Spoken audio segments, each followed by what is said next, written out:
Isaac, guess what? What? My shirt is dry this time. Oh, you didn't spill water on yourself this time? Yeah, no. Why you telling me? Donovan's the one who cares. I mean, he's a shirt watcher apparently. He's Lieutenant Titty Watcher. Weirdo. I hope you guys saw last week's episode to see what we're talking about. Mo doesn't know what to drink. It was hilarious. I do now. You learned from that day? Yeah, I learned. I got my sippy cup with me. Nice. But if you're here today, we are here for week 5 of ranking season. And today, as you see by the title, we're ranking what I think is the second most interesting position in the NBA. Maybe the first, honestly. This is going to be a good ranking. We're ranking the top 30 centers in the NBA. Hell yeah. I feel like I say this every week, but genuinely, I was sitting down staring at the same like 7, 8, 9 names on this list and it's constant shifting them. I hate this position so much because it's so like vague, you know? Yeah. This is probably the most year-over-year difference I've had on one of my lists. Like the last 4, they've been like somewhat resembling the previous year. There hasn't been a ton of change aside of some young stars, taking a jump, maybe some old guys falling off. I think my list this year is completely different than it was last season. Yeah. I don't know. I feel like even at the top, actually no, maybe you're right. I think like the top moved around. The middle tier for me, I felt like maybe the like literal placement was a little bit different. Yeah. But the way that I feel about a lot of these centers, especially the guys who are in like the middle of their careers, what their flaws are, what their strengths are. And I do feel like for centers, knowing what somebody is good at, or knowing if they have a fatal flaw, that paints so much of like how you see somebody. Yeah. I think my overall, what I value from the position might change a little bit for some of these guys. Really. So we'll see. It'll be an interesting list. Before we get to that, if you're watching on YouTube, do us a favor, drop a like and subscribe. For audio platforms, leave us 5 stars, leave a review. Check out House Call. Check out episode 7 that will be dropping the day before this episode. In that one, we are going to be power ranking every single NFL division. So essentially our predictions of who the best teams in each division will be. Should be an interesting one. Should be one that you guys real mad at us, yelling at us because why we think your favorite team sucks or putting them second in the division. Will be a fun time. Okay, let's do it. Now let's rank some NBA centers. The cranium is crazy. Oh my god. I mean, I really don't know what to say. Crayon eaters rejoice. You guys know how this works. We're going to get into this. We're going to reveal block by block of 5 until we reveal the full top 30. We're going to be taking turns talking about our list. First up is me. From 30 to 26 of my centers, I have Brook Lopez at 30. How the mighty have fallen. This man is old. Zach Edey at 29. Nikola Vucevic at 28. Onyeka Okongwu at 27. And Daniel Gafford at 26. Holy shit, this list is already starting off to a blazing start. Very different than yours? Pile of ass. What? Oh, because Onyeka's too low? I think Onyeka's too low. There's a lot of good centers, man. You're right. There is a lot of good centers, but I think Okongwu in his like mid to late season ascension and resurgence, really moves me considering what he did defensively, how he showed a lot of offensive hub capabilities, although it wasn't used that way or he wasn't like prioritized as that. He showed so many flashes when it comes to just being able to hit certain passing lanes, and he attempted to spread the floor as well, and he's like grown on that from the year past.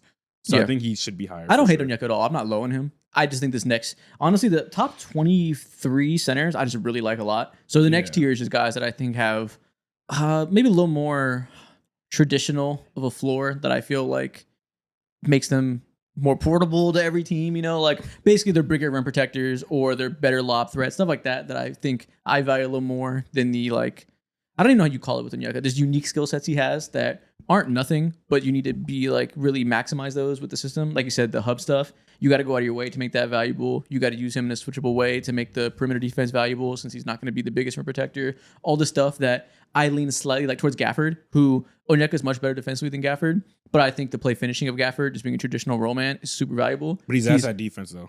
Yeah, he's not great at defense. But I don't love Onyeka's offense like you do, but I do like his defense. So I went towards Gafford slightly. I don't know if Gafford's ass at defense, but he's not as good as Onyeka. So you're right there. But I do think his offense is super valuable. So that's why he's above the guy who I think is pretty good on both sides. But again, they're close to each other. I think 1-for-1, Onyeka is just a better player. You could say like obviously Gafford. He's one of the best. He's literally one of the best finishers in NBA history, bro. Like he went on a streak of just not missing shots. I remember if it was last year or if it was like 2 years ago. So I definitely get that. I'm not mad at you slipping those though. Those guys are super close. I think they're like I don't think they're close. I think Onyeka is like a whole tier, maybe 2 tiers above. Two Gafford, tiers. You for have him in sure. the top 15? For sure, because I think Gafford is just like damn near. You have to use them in a very specific, simple, simplistic way, which is good. There's nothing wrong with that. But I think when it comes to individual skill sets and what separates like good bigs to like, oh shit, like you're one of the better bigs in the league, Okongwu has that crown. I love a good simple big, a good simple roll man, block shots, catch lobs, give me vertical spacing. I applaud the nice You know simple why? bigs. And I already see where his mind is going at for this year, and I know why your opinion has changed. Because you went through this entire year with no Jackson big, Hayes. and the entire year he's like, "Can we just get anybody to play this center position?" And so like mediocre to you, you're like, "That's pretty damn valuable." Keep in mind, like any of these I can definitely I can totally see how this entire list and this entire summer you're like, yeah, if you can just be a passable big, you can be one of like I do like you more than some of the other guys. It's not that, but I will say everybody on this list would have changed my fucking life as a Lakers fan last year. Every single one of these players. I would have prayed for Vucevic to come on my team last year. That's funny as hell. But yeah, I mean, obviously you're a Hawks Yeah, fan. Brook Lopez in the playoffs. Yeah, I understand you like Okongwu more than I do, but again, it's not even about Gafford. I don't really care about that. You can put him above Gafford. I don't really disagree with that. The next 5 will be an interesting conversation because I think the next few I feel stronger about that I'd rather have than Okongwu. Okay, who's next? Let's see who you got. All right, at 30, I got Kevon Looney, 29, DeAndre Ayton, 28. Oh, look at this guy. 20, of course. I'm noticing something right now. 28, Clint Capella, 27, Gafford, and 26, Mitchell Robinson. Mitchell Robinson is super low. Listen, Go ahead. I'm not the lowest on Ayton here. And last year, Yeah. both of y'all, Yeah. because I went back and because yeah. I was looking at last year's rankings just to see like, okay, how much things have changed or whatever. And I had an Ayton at 26, and both of y'all were like, "Oh, you're just doing way too much. All this, you were getting on me saying that you had to come out here and defend Ayton." And I'm glad that you now see what I saw. I still think you're doing too much. That's still too low. Aiden is not the worst player in the NBA. Like That's why he's 29th. He's not the worst player in the exactly. NBA. He's a 29th starting center, starting NBA Last center. year, that's what he was. Now going into next year, I think obviously around LeBron and told Luka you. is going to be different. I told Simply you, because he has the anywhere passes. in that 24 to 29 range, that's where DeAndre Ayton is. And I do think that Yeah. a lot of the Ayton conversation, especially going into next year, I'm with you. I do think at the end of this next year, if we look at Ayton and we're like, yeah, this is about like the 17th, 18th best center in the league. Like that's probably That's the worst case scenario too. That's probably and guess where I put him? That's You- terrible but- though, yeah. because he wasn't that but last like, year. but like that's best case scenario playing with No. playing with Luka. And once again, everything that I thought about Ayton last year remains the same this year. And you still have a guy who is trying to him going to the Lakers is the best case scenario for a reclamation project on a number 1 overall pick. And it's like, all right, come on. I understand it. The, You know? the floor of Aiden and what he was last year is grossly exaggerated, I think. You know. I think people talk about him like he was Jackson Hayes, like he was shit beneath my shoe, like he should have been on the court. And it's really by proxy of what he's paid, the expectations of him being number 1 pick, and then leaving Phoenix and saying, oh, this is your team. You should get more usage, right? He did not get more usage there. The situation he was in. Why not? Because he was playing with no point guards in a Chauncey Billups offense that was complete bullshit, a ridiculous offense that he himself didn't help himself with the, I don't know, intangible attitude problem stuff that doesn't have to do with his skills. Yeah. Completely phoned it in. It fell apart. We've seen that story before, right? So he's not beneath criticism for how it went, but I'm not going to ignore the horrible situation he was in for his skill set. He is not the type of big that you can say, this is your team, go get buckets. They have usage to get, right? You want to shoot mid-range shots, right? Go score 25. Yeah, and he wants to play that way, but that's not how he should be playing. in his defense on that point, there's like 4 bigs in the league Yeah. who you would actually be like, yes, go ahead, take all these shots, take whatever offensive liberties you want from wherever spot on the floor. So like, I am with you on that. Like he does deserve that. It is funny though how you're explaining the situation, and I do feel like you are minimizing. You're like, listen, like, yeah, like he phoned it in. He had a bad attitude. All the intangible stuff. Like, yeah. No, it matters. It Like matters. that's massive. And No, like, I agree. and, you know, and so like for me, when we are seeing this year after year after year, yes, sometimes we do see guys where we take them from losing teams and bad situations, and you put them in a situation where you actually have good expectations, decent infrastructure with Luka, with JJ, who we all feel comfortable about, LeBron, all that, and things get better. But also, this has been going on for 4 years of the intangibles, the phoning it in, the bad moments, where all of that has been very consistent. And so, at this point, I'm not willing to just brush it off as like, yeah, that was just a part of that was a product of the situation, and like it's very understandable. I do think that's who he is, and so that's why for me, Ayton's just never going to be super high on my No, I list get it. because But I think we look at those plays where like people screenshot a play where he's not moving around, and it's like that screen Yes. kills It's me. hilarious. That screen Yes. kills me. people think he did it every play. Yeah. And that's not how the game works. He played a lot of possessions. Most of them were fine. He was not being maximized offensively, and defensively the effort came and went. And it was not great. Like I said, I agree. But he is not. People think like, because again, people weren't checking for Portland Trailblazers games. He missed a lot of games last year, only played 40. They took off without him for reasons that I don't think were because he was gone. They just put a lot together. That people think that's every play. Like he's the laziest player in the NBA, does nothing well. He still has a lot of strength. He still is a 15-10 guy, not a 5-5 guy. People treat it like it's nothing. And I don't think it's that hard to be the 20th best center in the league. And I think he's somewhere around there. And I think next year, you said a worst case scenario, he'll be like 17th. I mean, best case scenario, I think best case scenario, he's like 12th. Like, he's going to be really good when put next to competent ball handlers that can feed him the rock. He needs to be treated in a play finisher situation, not you're the main playmaking hub as an offensive big, like he was on that team before they, he went out, they moved towards Denny as a main ball handler and kind of shifted things around. But he was horribly miscast. Yeah. Yeah, I agree with you for sure. But also, like, on that note, I think definitely next year, he could be anywhere from like 20 to like 10. He has a wide range. Yeah. But I'm just solely going based off of what he did last year. And he's so like disgustingly, ridiculously talented. There's no other dude who outside of the top 10 who can like roll out of bed and have a terrible year and put a 15, 16, and 10 on like 55% shooting from the field, considering he also is a big who likes to take his mid-range shots. Yeah. I just hate like how lackadaisical everything feels. Like, of course, there's so many, like you guys mentioned, there's so many times where he checks out fully defensively and he's just doing a whole lot of nothing, setting like super soft screens. He just doesn't hit on a lot of the like things that you need your center to head on at all. And he especially didn't do that last year. And then on top of that too, which is another caveat, and like it's not becoming a worry for me because who the fuck is worrying about DeAndre Ayton? But this man hasn't played 70 games since his rookie year. Fair. So he's just consistently hurt as well. So it's like, Yeah, I feel you and I understand all that. And then I see Clint Capella above him. And I'm like, he's a see, come on. specialist. Clint Capella, I can rely. I feel more comfortable. And last year, I'd feel more comfortable with Clint Capella starting on my team than DeAndre Ayton. Get the fuck Last out of year, I'm doing it. Clint Capella's not missing no games because You there's a hate little bit of Clint snow. He is not missing no games because there's snow on the road. He hates. I don't hates hate. I Ayton don't hate. Cleveland. I like Ayton. He's a cool He player. hates Clint Capella. Don't listen to this lie. he he does. hates when Capella. it comes to these two, I'd rather have Capella over Ayton. Easy. It is- Last year, yes. I believe you. But you said I feel more reliable about Capella. You feel. I remember last season. You felt Capella was reliably shit. That's what you felt last year. And Ayton was not far from that too. He was not far from that. No, I believe you're 8 and 8. I'm not saying 29 is like I believe you. I just Yeah. feel like with that logic, Capella should be 44. No. He's 28. He's right above him too. So I'm not gonna say I was the biggest fan of Capella. Obviously, like he's there for a reason. He's like this range for me right here is like you are very good at. You are damn near one of the best at what you do at this position. Capella's just good at being big. He's a big body. He can grab rebounds, bro. At this age, his defense fell off a cliff because of injuries and age and all that. But he's a special teams player at this moment in time. Same for Mitchell and same for Gafford.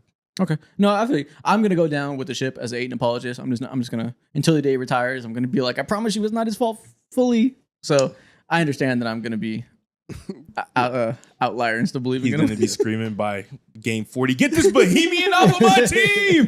That's the vocab I use. But no, even outside of the Lakers thing, I ranked them higher last year. I don't feel that differently about them. I'm annoyed by how the year went, but it is not entirely his fault the way it went, and I think people don't give him any grace, which I understand. It's not like he deserves a ton of grace for all the reasons we talked about, but I think people take that annoyance and treat it like he's much worse and the floor is much lower than it really is. Like 29, that's Okay, that's so, crazy. like, Looney, 29 is Looney not is crazy. cooked physically. That's why And he's 30. he's above him. Exactly. Fair enough. But he's like so much better than these guys. I also think Mitchell Robinson should be a little bit higher, but that's a different conversation. Yeah, that's perfectly fine. I have no like strong ties when it comes to moving. Who's my first five? Because Let's go I ahead. think I've mentioned in this range too. Do I? No. Okay. Okay. I have Wendell Carter Jr. at 30, Mark Williams at 29, Jonas Valanciunas at 28, Ooh. Clint at 27, and then Brook Lopez at 26. Wow, this is all nasty, man. Those bottom three did not make my list. Wendell Carter Jr. didn't make your list? He made yours? Yeah, he did. I think Not yeah, high, but he did. He made I it. should have put him above Brook Lopez. Brook Lopez probably should have fell off the list. he's like Wendell Carter Jr. He's cool, right? He's there. The same thing for Jonas. Like that's kind of goes along like your theory of like if you just need when we get to February and people start getting hurt and you just know that hey I need somebody who's going to be 7 feet tall. Jonas Valanciunas can step in and be 7 feet tall and he can do big man things. He can get you a very solid 8 to 10 points, right? 8 to 10 rebounds and just be competent out there. And for bad teams in the league, he can be your starting center. And it's like, The titty inspector's tripping on this one right now. I think Jonas sucked, man. I'm not gonna lie. Yeah, he blows. again, for bad teams, like he is serviceable enough to where like, Anybody is. What does that mean? I've never heard that be a strength of a player in my life. You are bullshit right now. You can be decent on a bad team. 100%. That means you're bad. 100%. You are there's 30 teams in the league. You hate the last 3 guys on your list, anyways. You don't. Kevon Looney can't jump 3 inches off the ground right now. Jonas Valanciunas can be the 28th best center in the league, and it's fine. And I'd rank 40 before I say his name. He's gonna show up. He's gonna do his job. He's gonna be a professional, and that's gonna You be know that. what? He will be healthy. I guess that's one thing that you could say. And that's it. That's it. Because honestly, as I was going through this list and I was looking at a lot of the games played, the centers get hurt a lot. Their low key is like it's not a lot of centers that you can look at where year over year they're playing 70 games, 67, 68, and Jonas is going to be there. And so I do think having an available big that can get you through the season, there is some value in that. So yes, he can be at the bottom of my list. Okay. I don't know, man. I don't know. I think he's terrible defensively. I think he's hard to play with offensively. I think there's very little for me to latch on to say there's a trait that I want on my team besides large and healthy. And I think there's about 5 other names I could say before him. Give me Drew Eubanks. He's large and healthy. Oh no, I can't pick Drew Eubanks. What? He'd be calling the police. Drew does. I do for, not know the fights and background stuff? about this. You remember he called It was a I think fight. he called the police on Isaiah Stewart What do you call the police? Like, because they had the fight in the tunnel Yeah. like before the game, and there was a police presence, and you know because somebody had to say, hey, do you think he called 911 or was he like security like down the hall? Either way, the authorities were called on Drew Eubanks's like on his behalf. Okay, Wendell Carter. I can't have that. Wendell Carter's the biggest faller since we started this 2 years ago. Facts. We had Wendell Carter like top 15. He had a promising year.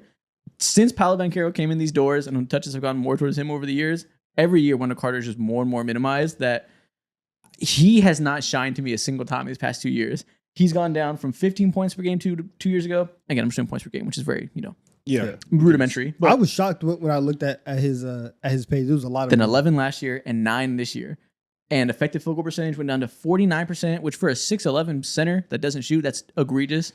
He has not been good under the rim. He isn't, 7 rebounds a game in 25 minutes is fine. He's probably the average 10 if it was a full 36 minutes per game. But I don't know, the team just continues to minimize him. He doesn't shine in much at all, offensive or defense to me. Like, he's kind of just been replacement level for 2 straight years.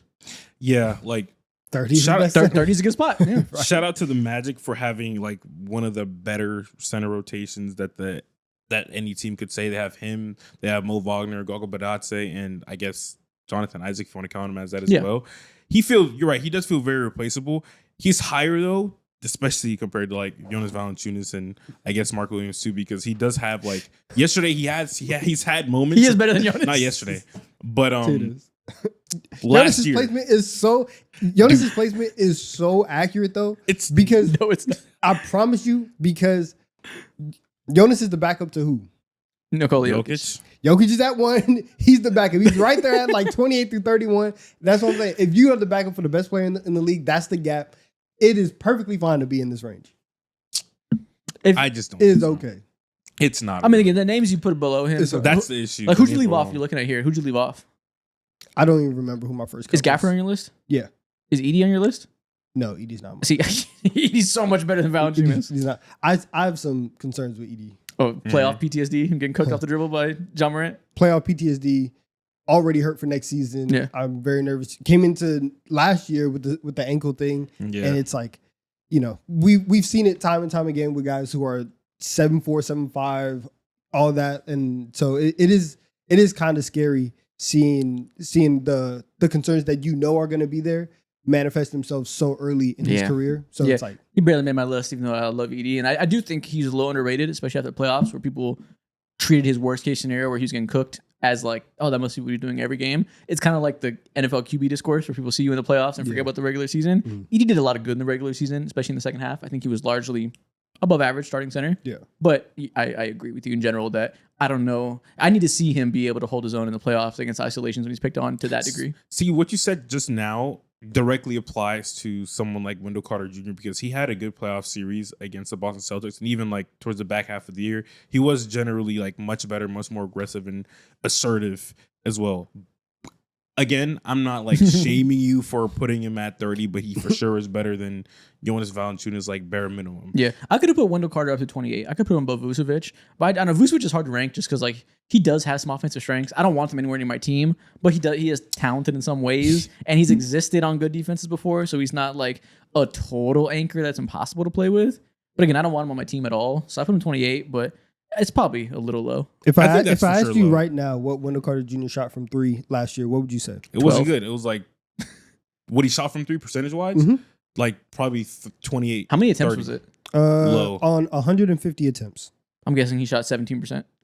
27. 24%. Damn. Yeah, he's been wildly inconsistent. But he's trying to stretch out. He's trying to stretch. Mind you, inconsistent. That is the second time in his career he shot 24% from 3. But 2 years ago, I think This is actually the third time that he shot 20% in the 20s from 3. The 2 years before this, he was at 37 and 36. So Yeah. there was little flashes. Always been low volume. But yeah, inconsistent stretch big, which is one of those things also I think we're kind of realizing in the modern NBA, not as valuable if you're not going to be a real stretcher of the field. Like a lot of people were like, oh, when Lively starts shooting threes, what's going to happen? That'll be like Jeez. 1-3 a game. Shit Yeah. won't matter. Yeah. Shit won't matter at all. I think we've kind of seen a lot of people less romanticizing of like mediocre wannabe stretch bigs stretching the field. If you're not going to be like a real shooting threat, it's not that valuable. or bare minimum, I think the bar is like if you're not going to take like 4 threes a game, like I'm not going to call you a stretch big at all. Yeah, I'd rather have a traditional big that's going to give me vertical spacing and be a lob threat than somebody who's masquerading as a stretch big. And if you're saying that, I can understand why you have someone like a Kongwu there because he is very much in that same vein as just someone who's trying to hang his hat on something, and that's something he's been trying to enforce in his game. So, Yeah, again, I'm not. it's okay. We say the same thing every year at the Kongu. I'm still waiting for it to come together, but I do see the flashes of that being a special player. But right now, he just kind of feels like a tweener to me. That like isn't for him to be like the real maximized version of him. I want him to be a little more aggressive of a lob threat, and that's just like not his body type. You know, so like I struggle with that unless he becomes like truly one of the premier switchable defensive bigs, which I suppose you could in the Yeah. right defensive ecosystem. I'm just kind of waiting for all the tangible stuff. All the interesting stuff to become like top of the league strengths. Okay. Yeah. Okay. That is an interesting bottom 5. This is going to be a chaotic list. We are Jeez, all man. thinking about the center position incredibly differently. Yeah, we are. These will be insanely different lists. I love this. Next tier, Donovan, who is your 25 to 21? Oh my God. At 25, I have Mitch. 24, I have Ayton. 23, I have Vooch. 22, I have Gafford. 21, I have Jakob Pertl. But you really gonna have Gafford and Ayton? Yeah. I'm gonna do this whole episode. I'm gonna keep saying all Yes. these names, and I'm Yes. like, what? Okay. Absolutely, yes. Last year, not going forward. I'm talking about last year Yes, only. I would. Yes. Yes, I Hell would. yes. Put him with Luka and dude. One's playing with Scoot Henderson, one's playing with Luka Doncic, and then me obviously tell you got something. traded. Luka had Gafford took him to the finals. If the Lakers don't make the finals, I'm dropping Ayton down to 30, down to 31. If you hurt Luka's legacy, you're off the list for the rest of your career. I think done with with it. non-star bigs like those two, like Podol, especially like Podol, because I think he's interesting, Mm-hmm. there needs to be a lot of contextual understanding of their roles because, especially in the modern NBA, these big men are so reliant on the system they play with. Like you put Miles Turner on the Nets or something where he's not playing with Tyrese Halliburton. Nobody gives a fuck about Miles Turner. Yeah. Like your situation matters so much, and that's now I'm saying that's the biggest gap between my Ayton view and you guys. That like, I'm not saying I'm making that like this the entire thing, but like, fit is a huge part of this whole list for me, and how I think you'll fit with other teams, how you'll fit in good situations, mediocre situations, etc. I just think you put Ayton in a mediocre, average point guard situation, he'll clearly show he's top 20. Okay, cool. I'm not a fan of his. Like, that's really just it. I have felt this way for 3+ I think years. you're now. soft and you suck. How about that? I have felt this way for 3+ years. So we can all agree that the Lakers situation is going to be the best situation that he's been in about 4 years, right? Yeah. Okay. Since 2021. If it does not go the way, if he doesn't get to top 12 this year, right? If it's not best case scenario, which is honestly like, it's easy to imagine, but it's also hard to get there and like actually. Yeah, it's difficult. You have to play really well. Yeah, like actually put into practice. Let's say top 15. Yeah, but like, if he gets into this situation and it isn't the perfect, like everything that we imagine can happen whenever you're playing next to Luka and LeBron and all this stuff. Again, I don't think you're gonna quit it, but if it doesn't work here, then this, like, especially for me, where is it gonna work? No, I agree. Listen, if he can't succeed with any big who can't succeed with Luka Doncic, You're the problem. will not be in my top 30. Jackson Hayes gave a good 20 games post Luka where we said they'll be fine in the playoffs because Jackson Hayes is playing stupendously. He was playing really good. That's because he's playing with Luka Doncic. Any big ever can do good with Luka. So you're right. If he can't succeed with Luka, it's done. I'm over it. Okay. Because like there is no greater stimuli maybe in NBA history than being a big man next to Luka Doncic. That is besides like being a shooter next to Shaq or a shooter next to Giannis, like, or maybe next to LeBron. Like between those driving kick guys, Luka's the best besides maybe Chris Paul, the best setup guy of big men I've ever seen. So if he can't do this here, it's over. He's on the ultimate in the court of public opinion. He's on the ultimate prove it deal For sure. Yeah. For sure. where like you are going to be on the biggest team in the biggest market with the best players. Like everything is set up for you to have one of those years. And if you do not have one of those years, it is 100% at this point. Everybody's going to be looking on you. I promise you, nobody's going to blame Luka. Nobody's going to blame JJ Redick for not being able to scheme something open for Ayton. It's not. That's not how it's going to be perceived. And you know that. You're right, but I do think Redick is also going to be an easy target if things don't work. So I wouldn't throw him in there. But nobody will blame Luka. But Redick, he might catch some blame. That's funny. Okay, so you have Podol 21. I like that. Yeah. Gafford 22.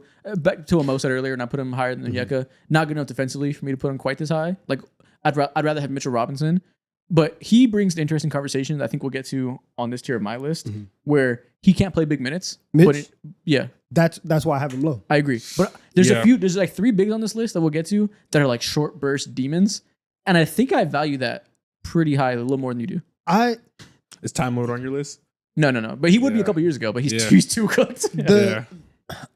And like I was looking at Mitch's game logs before this, and I knew like that I felt a certain way about Mitch, but when I saw it, I was like, yo, this is ridiculous. And it really is a product of this. His placement and the way that we are thinking about him is 100% a product of what the Knicks situation was, and the fact that Jalen Brunson is not a good defender, and then you double down on that, and Cat's not a good defender. And so asking for 20 minutes of Mitchell Robinson, who can move his feet just so slightly better than Cat, you're going to change people's lives. But also, he was shooting like 30-something% at the free throw line. And so was. that makes it even harder to play in short minutes and in short bursts, because I know if I only have 10 minutes of you actually being on the floor, I can foul you, I can get you out the game quickly, and now what? And so it's very, very hard to where even if you are putting him on other teams and you want to give him 25 minutes a game, one, his cardio probably can't allow for it. And even if he does, then the free throw stuff happens. And whenever you do push him, his movement gets very, very lazy and sloppy as basically everybody when you get tired. But it feels much more pushed for him because he's always had some like dumb fouling issues. But when he gets tired, it ramps up to another level. So that's why I have him at 25. Okay. Yeah, that's a good point. I honestly did forget about the Fowler Mitch thing in the playoffs and how like much of a distraction that was and how hard it was to play him. So that's a good reason to put him a little bit lower than I did. But I don't know. He's so great at all the big man stuff when he's on the court. Is. And like you mentioned the conditioning thing, he's been so injured the past 2 years that I'm like, if he has Another reason though. Yeah, but it's from one main injury, right? Because he got hurt a couple years ago and took forever to come back this year from that same injury. Well, he's had. Or no, did he reactivate before the season started? It's just it's a lot of just like general lower body in. Gotcha. It's because like he's had some knee stuff, he's had some ankle stuff, which was exacerbated by who? Mr. Embiid, and then and so you've had a lot of just like weird knee things here, ankle things, some foot stuff. So it's just general lower body. Yeah, I just think it's such a valuable weapon to have off the bench as this like insane rebounder, finisher, giant body that like has legit good instincts under the rim as a rebounder and shot blocker. That like if there was any way he was healthy and could like really develop and like take those strengths and expand them to full minutes, like he's that a top could be, 13 center if that's the case. Yeah, and obviously he's not ever going to get there for all the reasons you talked about. But I still like that. I guess it's a question of like, would you rather have a Podol, who's extremely well-rounded, really good center that's going to be available, play 30 minutes a night for you, be solid, or the 18, 20 minutes of just like really like game-changing presence down low in Mitchell Robinson? That's a question to me. It feels game-changing because it's only 18 to 20 minutes. If you were extending that out to 30 minutes and you got the extra 10, then you would see a lot more. Sure. You would see a lot more of his flaws. So it's very tough to move him up. I mean, I remember like 2 years ago I had him much higher, but I think after this playoff run and seeing his weaknesses still be there and still be things that the Knicks still had the game plan around. Yeah. And basically their entire championship hopes like rested on the fact that like, can we have any 7-footer who could play defense? Again, it's much more about the situation that the Knicks are in rather than where Mitch and like his true impact is. Okay. I'm not going to lie. A specific group of people are going to be pissed at you guys. They live up north. And you guys have been Who? the Canadians. I don't think they don't care about Jacopoto like that. He's not They home, care. bro. They're still They care partying about at Jacopo. Carabana. They care. Carabina. They I care forgot how to about say it. Jacopo. I don't know if they care about Jacopoto. And I think you guys are incredibly sleep on specific things a part of his game. Like what you said about him and Mitchell Robinson. I value him so much. And I think just because of his kind of mediocre situation helped mask all that. But he was so good last year and he's wildly important. There's so many elite big man stuff that he's good at, but no one just really cares about because it's like, oh, you're on the Spurs when you're irrelevant and you've been on like very forgettable teams. He's just been a part of very forgettable teams. That's why he's so easy to gloss over, which I don't No, blame he's you good. guys over. He's good. I don't know. No one's disrespecting him. So I had him in the bottom 24. A couple things. One, he's actually never played, even though he's been like a starter basically his whole career. Never actually legitimately played 30 minutes, and he's been at like 29.6 whatever. But the 30-minute mark never gotten there. The last 2 years hasn't played over 60 games, and I think he's just very, very solid. Yeah, he's a very good screen setter. He's good awesome, drop but, big. like- He's really slow on the perimeter though. He's easy to burn by.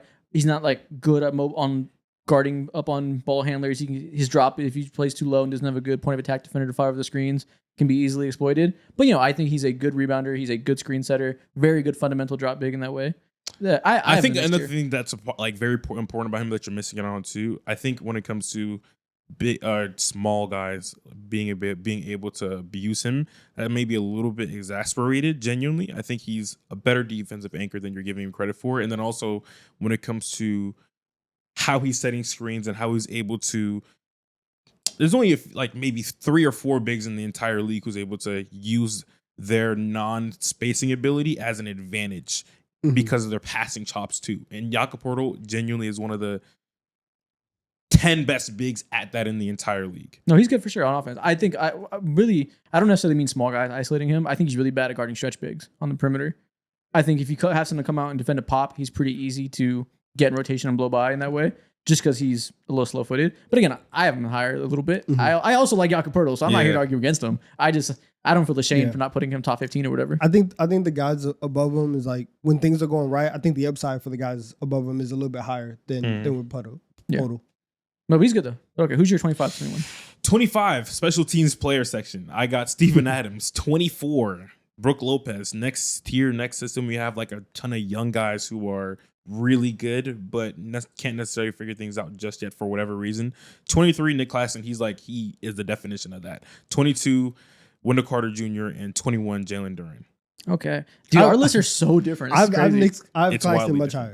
higher. I would have Claxton higher, but I'm just simply going based. I know he's so much better than what he was last year. You keep saying that, so you're only going off last year. Like, I'm not reflecting so harshly on just 1 year. Like, it's kind of like a year-over-year ranking, like what I think you are and what you're going to be next year. Like, mixed obviously performance, but like, I'm not just reflecting off last year. Or is that what you're doing? For the most part, I'm going off of last year. If I was to give him a jump, I think he probably would be higher. He would definitely be higher than Wendell Carter Jr. and Duren, and I could see him into the next year. But seeing how badly he's fallen off defensively and how it just feels like it's easy to feel uninspired if you're in Brooklyn over the last few years. And Like, I situation for me. I give a lot. Like, if you're playing it over there, I can give you a pass. But when Aiden does it, Shut up. No, he don't deserve no damn Because pass. Aiton's done it twice. Yeah. Aiton's done it twice. Oh, yeah. I will never, Oh my gosh. brother. They fired. Normally, when you have standoffs between a coach and a player, they pick one. They fired Monty Williams and still traded Ayton. They said the vibes here are still so bad that you have to go. I will never forget that transaction log stays with me so much because it is so crazy that the team that drafted the number 1 overall pick that had just been to the finals, that needed some type of just like quick reshaping and had just traded for Kevin Durant, was still like, yeah, we're gonna get you out of here. That's wild. so you were low on him because the Suns are fucking stupid and made a terrible roster decision. That was a stupid trade. Looking back, like getting Nurkic in the door, like that was a horrendous trade. No, Like it just wasn't smart. getting Nurkic was stupid. I think that it's crazy that he had put them in a position to where they felt that they had to move on from him. Yeah, I get that, but like, also they didn't have to do anything. But like nobody moves on from number 1 overall picks in the first 4 or 5 years You know of who does? their career. Bad teams that make They stupid had decisions. they had tried to get rid of him before, and then the Pacers, had the off sheet, and then they were like, okay, fine, we'll finally pay you. The Suns had questions about him from like year 2 on, and so Hold on. I don't think that the Suns being low on Ayton for the first I guess after like the first 2 years of his career, I don't think that screams, oh, the Suns are stupid. I do think that there's something there to where it's like, hey, the way Ayton is moving, how do we actually feel about this guy? And that persisted throughout the rest of his tenure. It persisted throughout his time in Portland, and now he's on his 3rd team, and I don't really like him. So everybody else, yes, you can get grace. DeAndre Ayton, no, you can't. Just as long as you realize it's purely emotional. Just as long as you realize that you don't like him. I literally just gave out like a 5-year sample size of people saying, I don't like the vibes of this guy. And you said, yeah, it's purely emotional. It is. for me. Well, what you're saying, I understand the. Okay, so there's not nothing there. Again, obviously, it didn't work out in the locker room for Ayton and Phoenix. That wasn't for no reason. One, him and Coach didn't like each other. We know that. And you said he left. Apparently, it was because him and Booker also didn't get along for probably reasons like that. You're saying, but also like, head coach and the star don't rock with you. yeah. Again, I'm not saying it's That's nothing. crazy. Yeah. But at the end of the day, you're like, they made this trade. Like, no matter what, that was still a stupid trade that didn't work out for them. So again, all these things that come back to the Ayton thing are all so based on like you said, the log of events that happened, and it's also based on like perception of how you meet expectations. Well, do you? And Okay, the expectations haven't realigned yet. That he's a solid center that like has his flaws. do you think that it would have been better if they didn't like Ayton? Do you think that it would have been better for them just to let him sign the offer sheet with Indiana and walk out the door? No, I think they should have just dealt with it, and the coach was gone, and they should have not had a reactionary GM that said we have to change his whole team identity and do all this crazy different changes, get Bradley Beal, get Nurkic, all this crazy stuff. Even if you have a guy who was beefing with the coach, and then even after you got the coach, like you just said, didn't rock with the star player That's an of assumption. the, That's of an the assumption. team. I don't know exactly what if Booker would have dealt with it. I imagine if they would have just stood pat and just let it develop, and they just like have their team with Ayton, Booker, KD, and just continue to let it keep going and say new coach will get the best of him and let's try to put things together. Yes, that would have worked out better than trading him for Nurkic. I can assure you that would have worked out better if they kept Ayton and Tumani Kamara. They should have been patient. Probably it would have been because of Kamara. Yeah, okay. Yeah.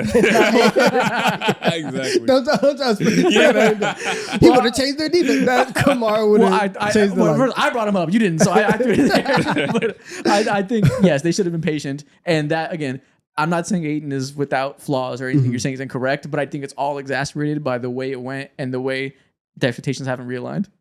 But okay, I like how you said Steven Adams is a special team player. That's how I thought about him too. Mhm. It's in my next tier, but I have 3 straight special team players that I think are Oh, in that wow. tier that I Okay. value a lot. Okay. Oh, I did not put Steven Adams on. I didn't put. Oh, the- you're tripping. I didn't put the Jonas special teamer on Valanciunas it. over Steven Adams. Come on now. I didn't put the I special think teamer. same thing with Mitchell Robinson. He's also but fair.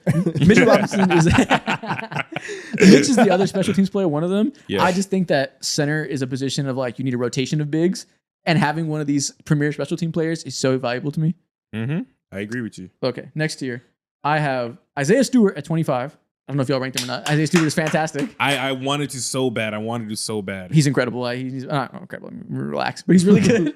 Nas Reed at 24. Woo! Jalen Duren at 23. Okay. Walker Kessler at 22. Old man Al Horford at 21. Fuck! I just realized I didn't rank Al Horford. You know, you're fine. It's fine. He's pretty old now, so it's okay. Damn. But I do. No, still, it's not fine. Oh, okay. Yeah, It's not fine. I should have ranked Al He's Horford. hard because like any year now it could be over. He could be cooked. So I don't like that might age okay. We've been saying that for 3 years, man. Exactly. But you know, we keep saying that, but he is slow. he is a slowing top down. 30 center though. He so is slowing that's down. okay. So if you tell me next year he's full on low minute player, that could be possible. Mhm. But yeah, for I guess reflecting off last year, since I don't know what he's going to be next year, I do still think he's around this valuable level. Yeah. Okay. I love where you place Isaiah Stewart because he was so wildly good last year on defense. Now, obviously, he missed a lot of time because through injuries and Yeah. all that. But when he was on the court, so fucking impactful, and he like helped, of course, like off the court stuff, shape their culture and being like mean, aggressive, and short or whatever. But genuinely, his like rim returns and his ability to just like move his feet and shit like that, so goddamn important. He finally also gave up the gimmick of being one of those like fake stretch bigs as well, and started honing in on what really got him into the league in the first place, which is just menacing defense. I love this placement for him. That's yeah, very he's nice. just like a legit, like really good shot blocker. Yeah. I think per 36 minutes, he'd average like 2.5 blocks a game if he played full-time starter minutes. And for most of last year, he was better than Jalen Duren. Jalen Duren, I ended up putting him a little bit higher. He improved a lot in the second half of the season. First half of the season, I was worried. I was Yeah. like, fuck, it's over. He's just not Yeah. good. But I think his defense improved a lot. And obviously, he's an interesting offensive player with the rim finishing, with the physicality he plays with as a roller. He can just dunk on people. Doesn't have post moves or anything, but he can do the Dwight Howard drop step dunk on you thing that will develop and continue to be interesting. But defensively, I think he made so much improvement over the course of the season from being legitimately dreadful in drop coverage. Like his deep drops were instant buckets for the first 2 years of his career into last year. And I think he looked solid as time went on last year and really kind of figured it out that I put him above Stewart. But honestly, I thought about that a lot. I don't feel good about him. Reed and Stewart are hard for me to rank against each other. They're all so different and all so flawed. Yeah. I mean- think naturally Stewart just gets the job because of health issues and whatnot, and the other like incredible holes in his game. Yeah, it's just the lowest ceiling for sure because offensively, he's just nothing special.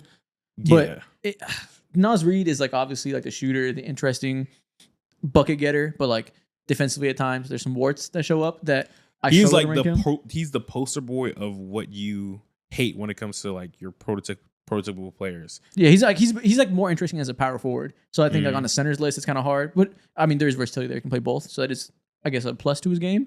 But I don't know, he the most up and down player in terms of his skill sets and like the difference in his offense and his defense. Yeah. I will say what helped me gauge how I view Nas Reed, I have him higher than you, but it's not like insane. Yeah. Is it's hard for someone like Walker Kessler and I guess Al Horford and other like just very like super stable guys to have a bad game compared to Nas Reed. It's so easy for him to have a bad game because he's jumping on, you bet your ass he's jumping on every single pump fake that there is available. You for sure he's like getting blown by at the 3-point line, you know? Sure, like maybe here and there he'll block a shot once in a while, but it's so easy for him to have a bad game and Every like once in a while. yeah, it's so easy for him to have a bad game considering how volatile his play style is. Mhm. Yeah, and that's why like nobody wants to hate on Nas Reed because he's so likable and such a cool, interesting player, having that handle and that shooting ability from that size. But like you said, like remember the early parts of the playoffs? Like he had some dreadful playoff series where when the 3-point shot isn't falling, he just doesn't bring enough of the It's cardio. floor setting stuff that like a Kessler brings as a screen setter and a roll man, which Kessler's also not that good offensively, so that's a bad example. But whoever it may be as a more like traditional big, you said it's harder for them to have a bad game. Just what that means is they have a higher floor because they do stuff without the ball in their hands that bring traditional big man value in a team defense and a team offense that Reed just doesn't do that. He's a shooting guard that plays center, which is super valuable to have when he's on. That's crazy game changing. But when he's not on, you see a lot of games where it's the gimmick kind of runs a little dry. Yeah. I mean, everybody else is cool. Like, I like the Horford placement.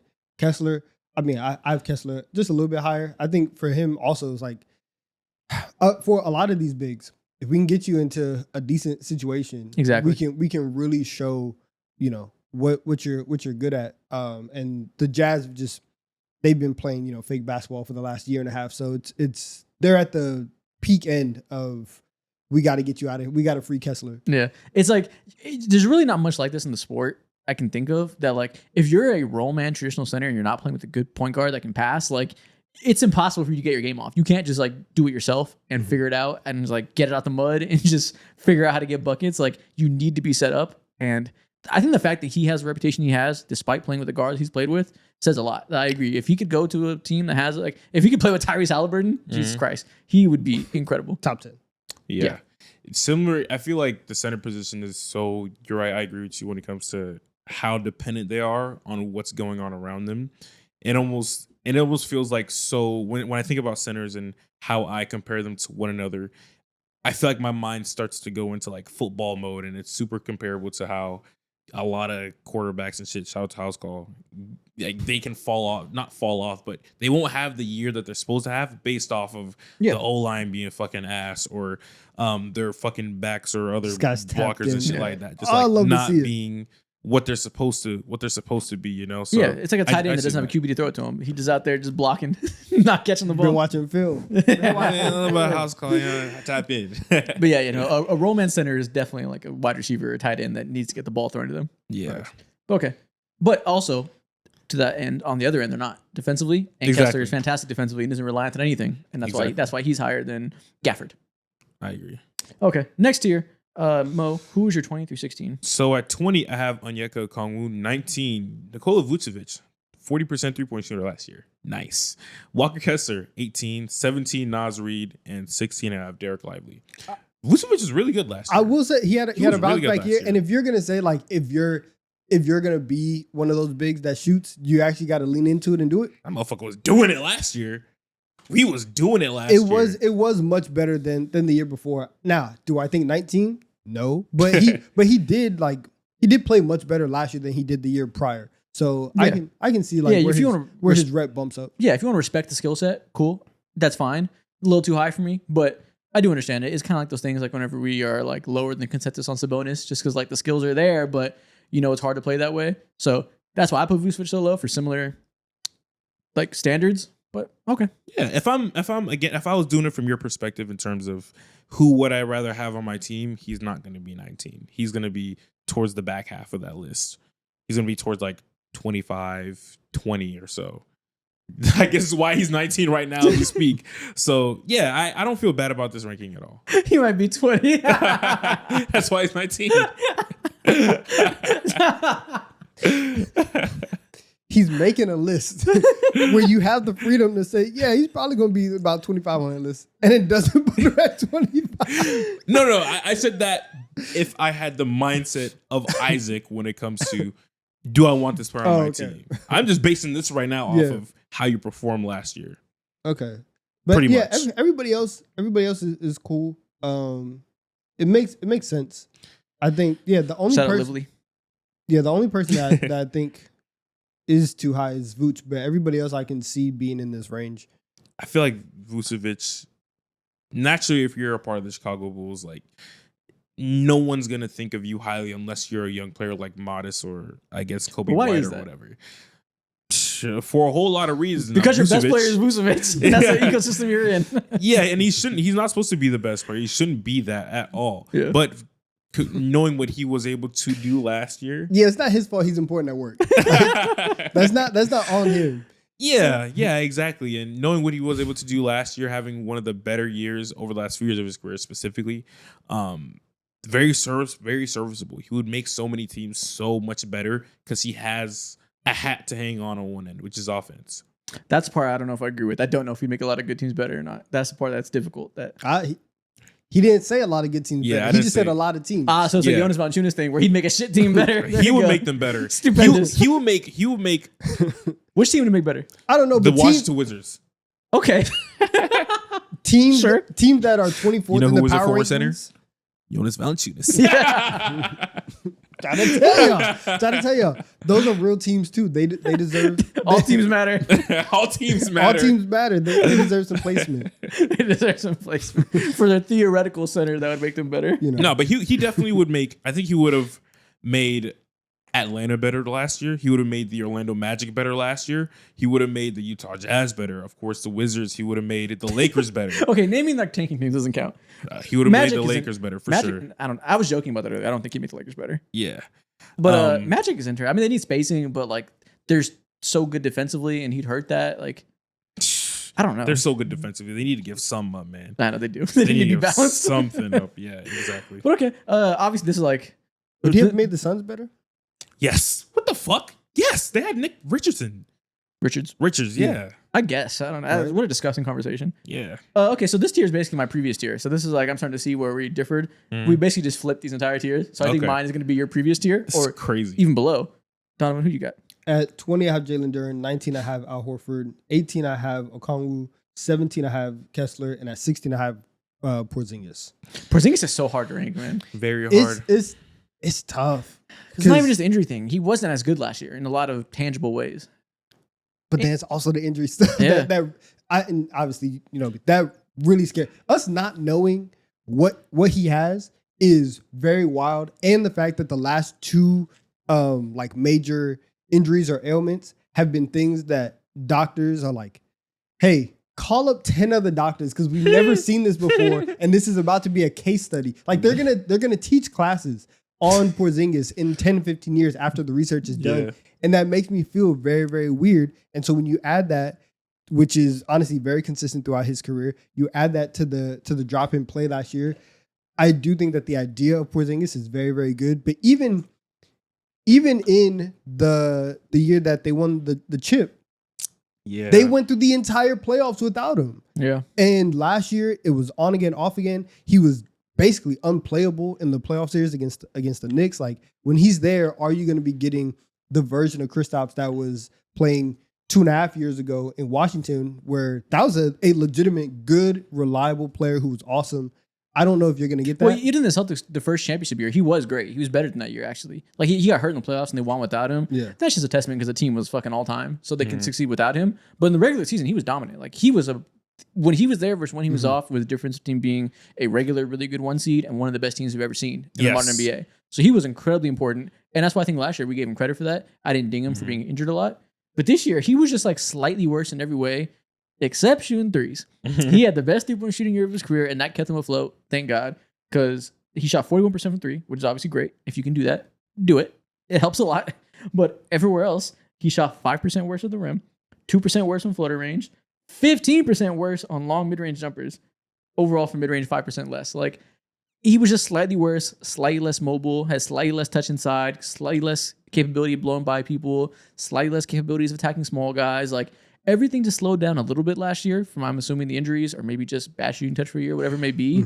And obviously defensively, he looked a little more rickety too. Like, I don't know if he's going to be just like losing a step or if it was a bad year where he needs to get another year healthy or what. It feels like a combination of both. And even Yeah, I if, agree. even if the health does come up, you are getting older. Yeah. And so that comes down a little bit. So He'll be 30 next year, which isn't old, but for a 7'4" guy who's dealt with injuries the whole year is kind of old. exactly. So I'm not 100% sure. And something about the Hawks, like they just be, just slightly cursed. So I can definitely see a world where everyone's all high on the Hawks and he gets there and they're like, damn, Porzingis is useless. That sucks. Like, that's super possible. Yeah, I think you're right when it comes to.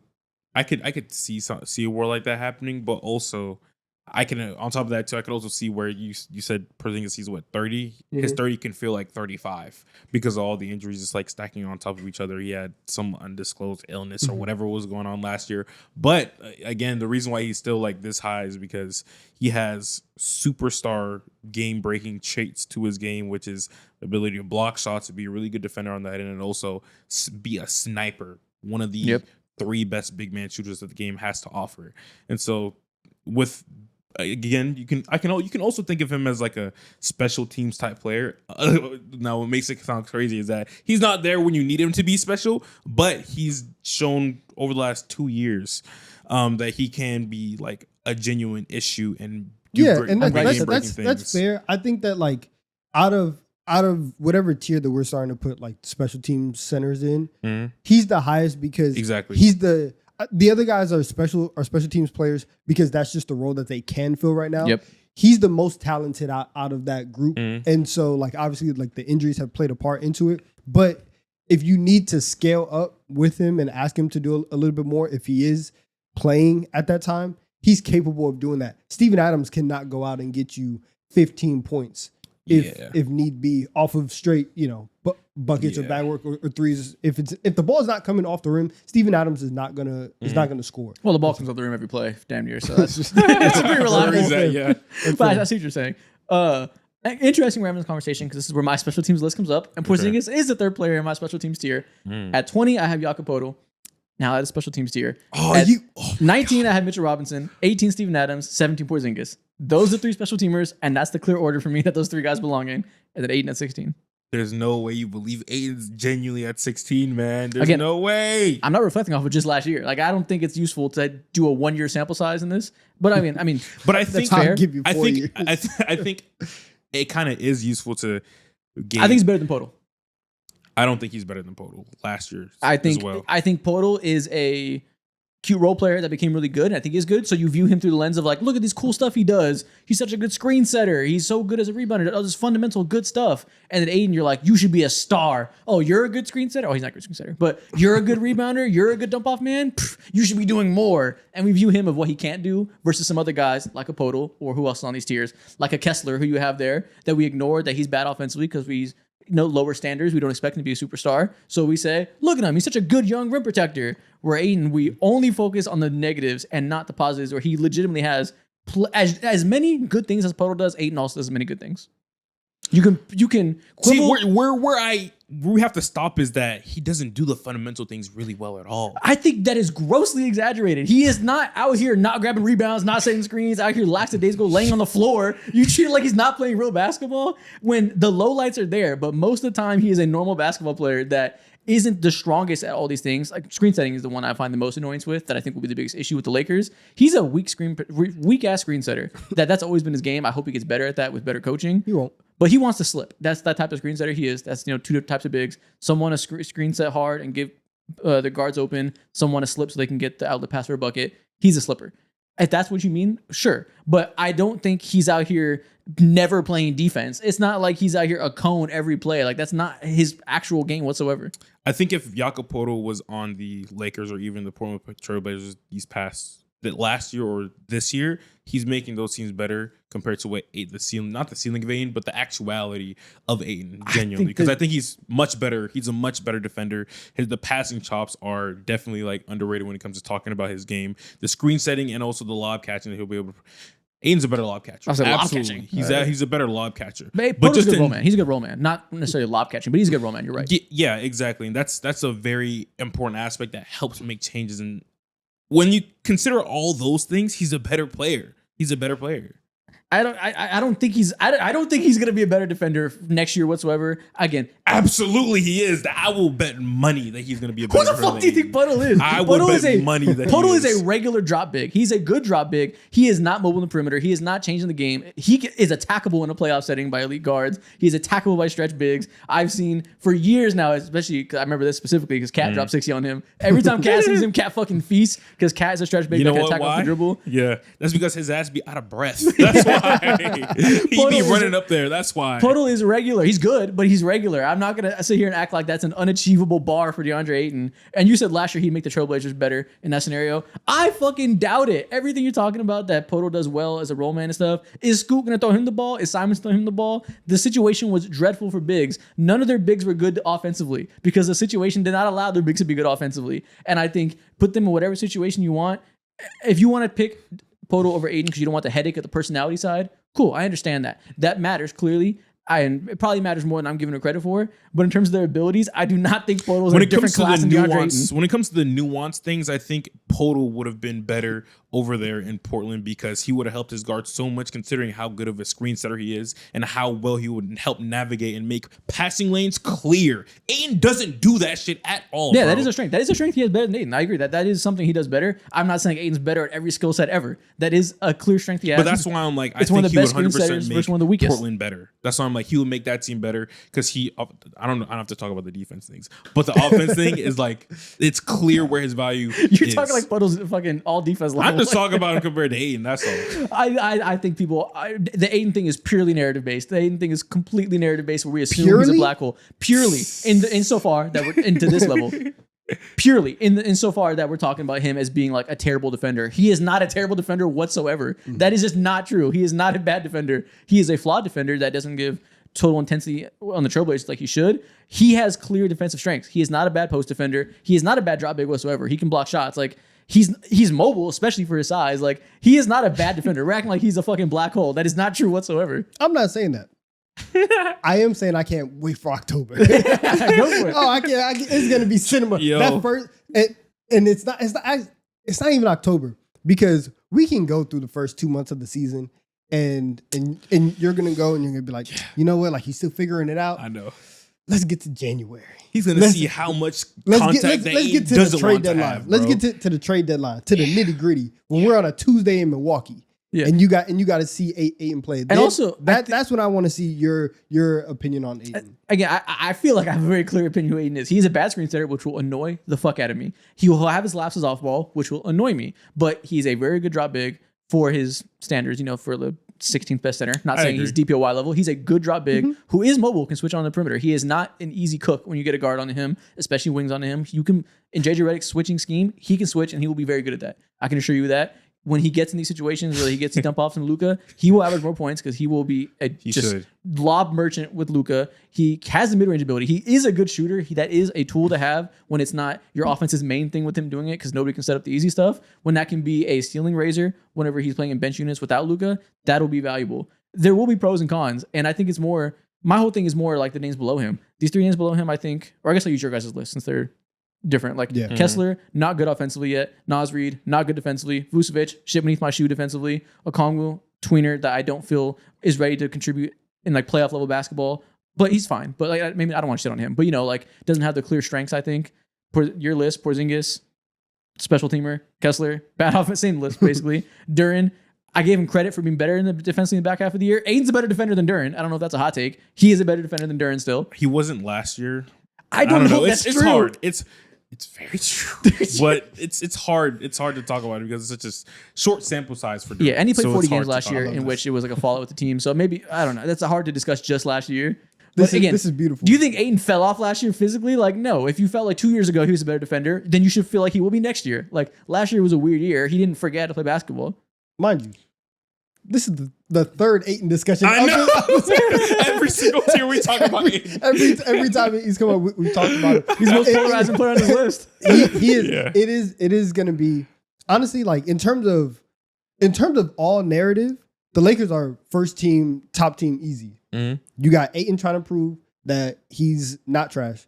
You have Luka trying to beat the 300-pound allegations. You have LeBron trying. You have LeBron. I mean, he's been doing a whole media tour for his weight. You have LeBron fighting against old age, doing all this stuff, trying to show that he's still mobile. I can walk around the golf course, all that. And then you have JJ Redick trying to prove that he isn't just this like super wound up coach that can actually do stuff. They have stuff at every single position. Yeah. It's amazing.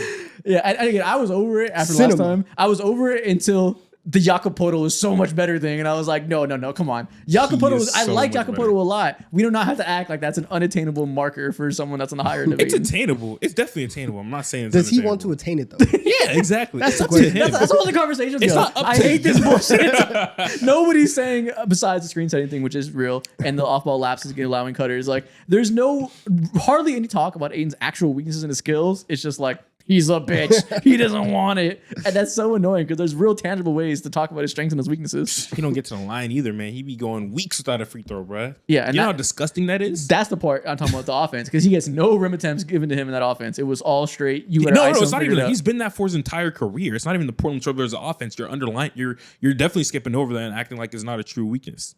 We're talking Totally about to get to line. the free throw line. Yeah. Yeah, okay, sure. That's also he's not one of the best at for sure. He's not but imposing, or you say he's not imposing at all when it comes to what he is. He's not.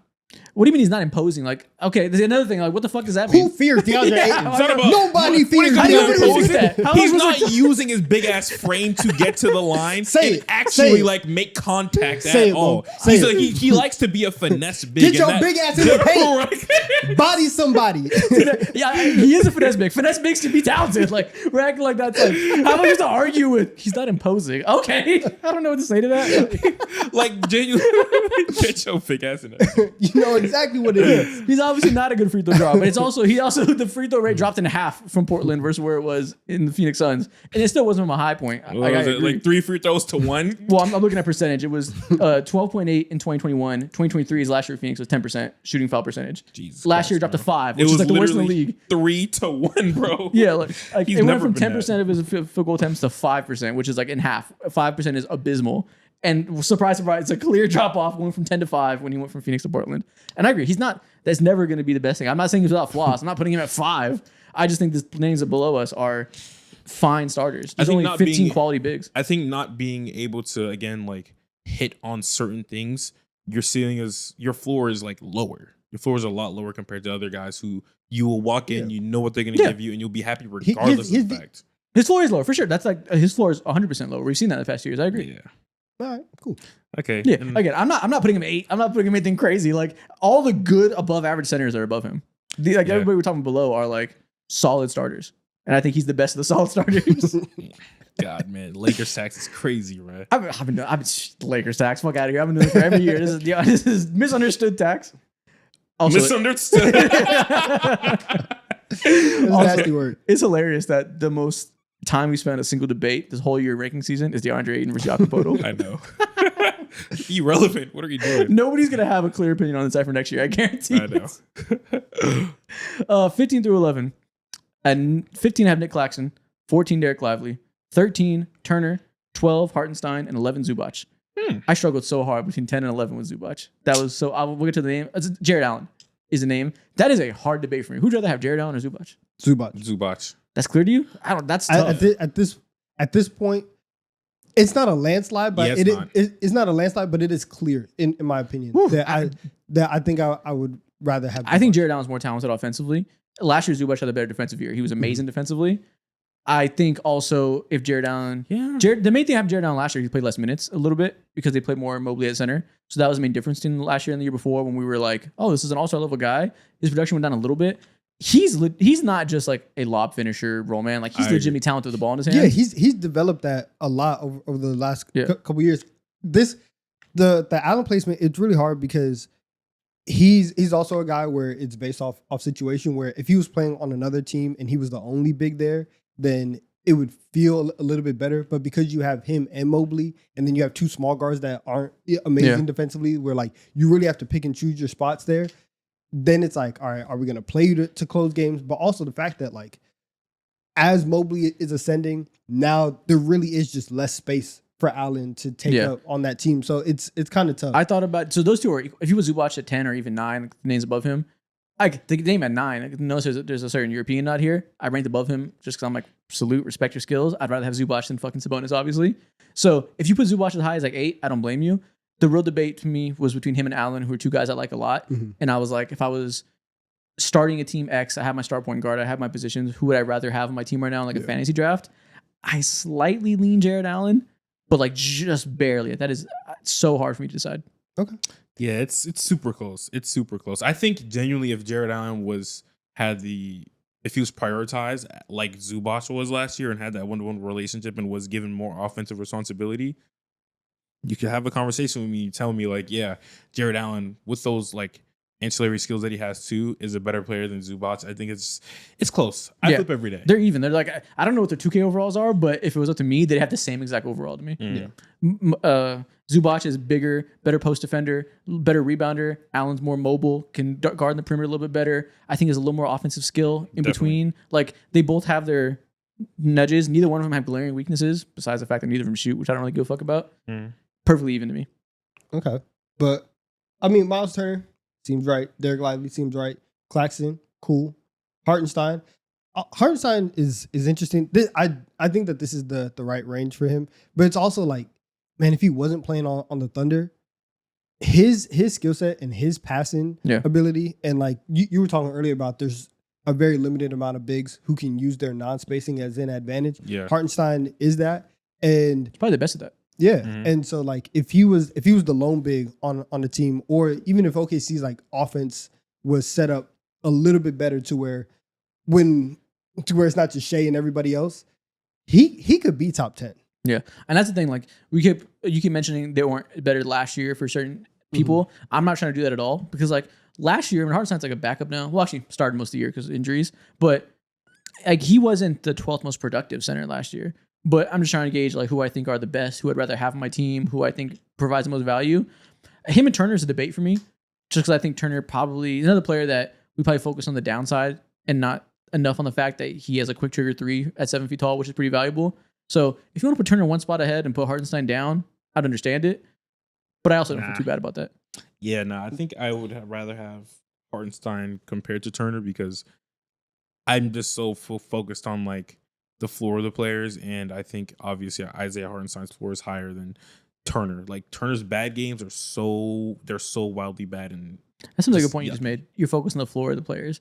I think especially big man, everybody has a bad floor for some extent. I know what you're saying, that some people have more. I don't focus too much on the floor, because I feel like with any player, like besides the best players in the world that are like, they are the situation, almost every player is like, you have to be in a situation that makes sense for you. So yeah. I don't like, I guess it gets back to Aiden, where I'm trying not to like, Jeez. I'm trying not to judge people over like what it look like if you're in a shit situation. I try not to do that too much. So like Turner is probably the best example of that. Yeah. But like I also feel like at 13, like anywhere from 11 to 15, that's the most fair range for Turner. You know, because I think like you have the quick trigger 3, you have some of the shot blocking stuff, but like the inconsistencies defensively and even offensively are both there, where you can really get into a lot of stretches where his shot is not falling. If you have, and again, if you're playing anybody in the top 10, those guys can, you know, take advantage of him defensively. Or at least the guys who have offensive skill. So the center position is so good right now. I can't believe Zubac is potentially 11. I'm sure he's higher for you guys, probably closer to like 7 or whatever. There's like 11. Zubac is like just below all-star level. There's like 11 all-star-ish level bigs right now. Yeah. Okay. Who's next?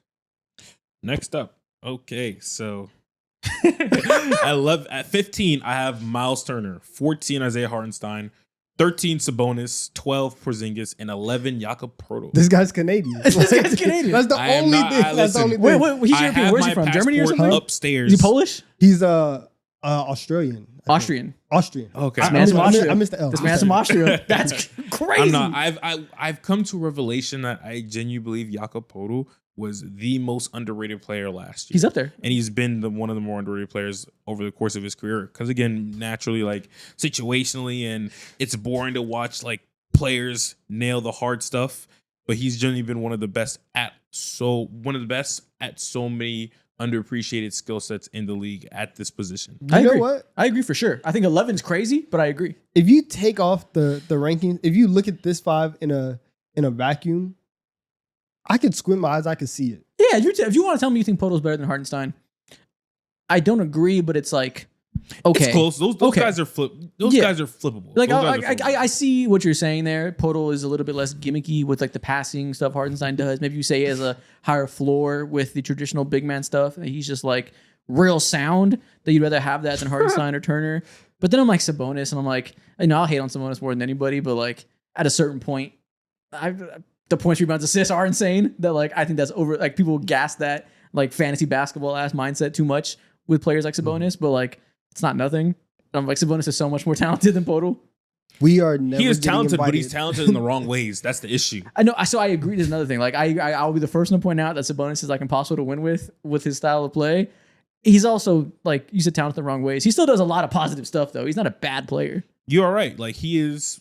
Again, we talked about players who are able to use their non-spacing ways combined with their passing and maximize that. Sabonis is the face of that alongside Hartenstein as well. But it's like you said, it's just so hard for me to imagine like what team would he be placed on and immediately like raise the value. The ceiling, the situation has to be so perfect. He can go to Phoenix. Oh, him and Sure. Booker would be nice. That'd be a good That's what I'm combo. saying. Yeah, Like a team Yeah. like Phoenix, where you don't have any like true playmakers. You put Sabonis there. That would be very. Put very him on a interesting. team that's stripped and don't have no real identity. Yes, he's gonna raise the fuck out of that floor. No, unironically, him and Booker would be a nasty combination. Yeah, Him with the off-ball guard like Booker, that'd be fucking filthy. I would love to see him on the Warriors. They need Obviously, to do anybody that would be good trade. with Steph, but like him That'd in that be- system would be nice. that'd be a great That- way to that would- revise their team. That would feel disgusting. It would work though. Him and Draymond? Him and Draymond just standing at opposite corners. Just That would work though. Sabonis, Draymond, and Steph would be a revelation. I'll fuck up their defense. though. and Jimmy. I don't know. Looney is not like some great defender, and they were getting by with him. They were He's getting by with stable. Quentin Post. Sabonis is Not like cool. They were not getting by with Quinn Close in the playoffs. He got no minutes in the playoffs at all. not It was getting cute. by. It was cute towards the end of the season, man. But nah. I think it'd be fine, especially with Draymond next to him. Anybody who works with Draymond, unless you're a black hole. And like Sabonis isn't a black hole defensively. I don't know if I gas it from like how I view about it. He's not like walking bucket every time. He's just very neutral at best. I think just with his physical limitations, that he'll never be an impactful shot blocker or rim protector. But he's not like some atrocious team defender that doesn't know where he's going and pick and roll coverage. Like he's fine. I just think like 13, obviously, I do think is the low end of where you could put Sabonis, because he is better than Porzingis, and he is a guy who you can run an offense through, and that is extremely valuable. Yeah. But it's so hard, especially like on an individual level when you are trying to rank people out. Once you get in your head, I can't win with this guy. Then it's a very hard balance to find of how do I parse your talent versus your production versus what I deep down know that if we're gonna make the Western Conference Finals, are you gonna be the number one offensive initiator? Are you gonna be this kind of guy? And so it's very tough, but I think we also can't treat the whole idea of like, I know we can't win with you. We can't treat that as like Bible just because like no, we that's do that, what I'm saying. Like on an individual level, because like Yeah. obviously everyone has biases. Once you feel that way about a player, it's so hard to change that internally until you see the player win. Like Sabonis will have to win a title for you to be like, oh, you can win with or him. like be a 2 seed like Sengun, where it's like, okay, so I guess you can win with that play style. And like Sabonis is better offensively than Sengun in a lot of ways. Defensively, Sengun lapped him, which is why he's higher on my list. Yeah. But like, I don't think I honestly that probably played a big part of it. Is like I had to put Sengun higher, and then I was looking at it and I was like, I can't put Sengun fucking 10 spots higher than Sabonis. Like they have to be similar to each other. Like they have strengths and weaknesses, and like I'd rather have Sengun because of some style of play preferences, but they're in striking distance. Yeah, Okay. Yeah, I agree. They're in circles. this tier is very interesting though. Our lists are so we've never had a list for 3 of them are all so different like Yeah. this. And then they're also sometimes we have like 2 of us have the same list and then one of us an outlier. We're gonna be like, oh, look at this guy tripping. Yeah. None of us have any similarities. Yeah. Still none of us have similarities. Wow. Wow. At 15, I have Nas Reed. At 14, I have Miles Turner. 13, I have Derek Lively. 12, I have Claxton. And at 11, I have Hartenstein. 12 Claxton is so absurdly high. I love this. This is so subjective of a position. Again, everybody, Let's go. everybody except for DeAndre Ayton. But like,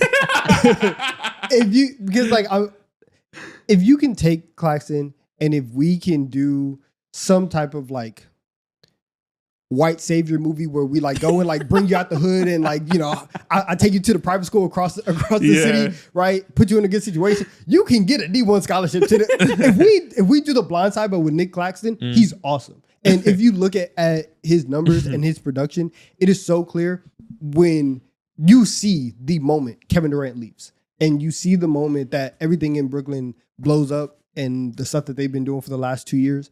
But I really feel like if he's on a decent team and on a solid team, all of his strengths will be shown again, and he can be one of those guys that you really rely on having a center who is going to, what his strengths are, and he is very plug and play and can do that for a lot of teams. So I like that. I wish he was a good rebounder. It's the only thing. That's not. I put fair. him a little bit lower, up into 15. I agree with you in principle. Like, we can save his ass. Yeah. I promise you, we can save his ass. Just like Aiden. I throw that in there. But he's his bad rebounding makes me feel like the level to which we can save him is like only so high. Where like, I'm getting to be more. I care more about that a little more, unless you're like About the rebounding, unless you're like one of the best rim protectors in the NBA or one of the best offensive players in the NBA, and I can point to that. If you're just good at those things, like I need rebounding to be part of your defensive profile to be one of the best. that's fair. I think what also helps, obviously, he's like at his best. I think he is top 12. Shit, he could sneak into like the lower end of top 10 at his absolutely best because of what he can do defensively. Remember when he was like in DPOY convos back when KD was there too? Like that's how good he legitimately was. And I think what also helped the Brooklyn Nets see so much success around, or just him in general. What also helps what helps me not fixate on the lack of rebounding is seeing how good he is on the ball when it comes to his ability to handle it during the fast break. Like having that random ass niche skill thrown into his game changes the world for me personally. And I will put him higher at his best. And I think I don't know if it's going to happen next year, but the second that he does have a good situation, maybe it does happen next year because they have like 1,000 point guards and shit, and they need to throw a ball to someone, like he can definitely get back into those combos. Yeah.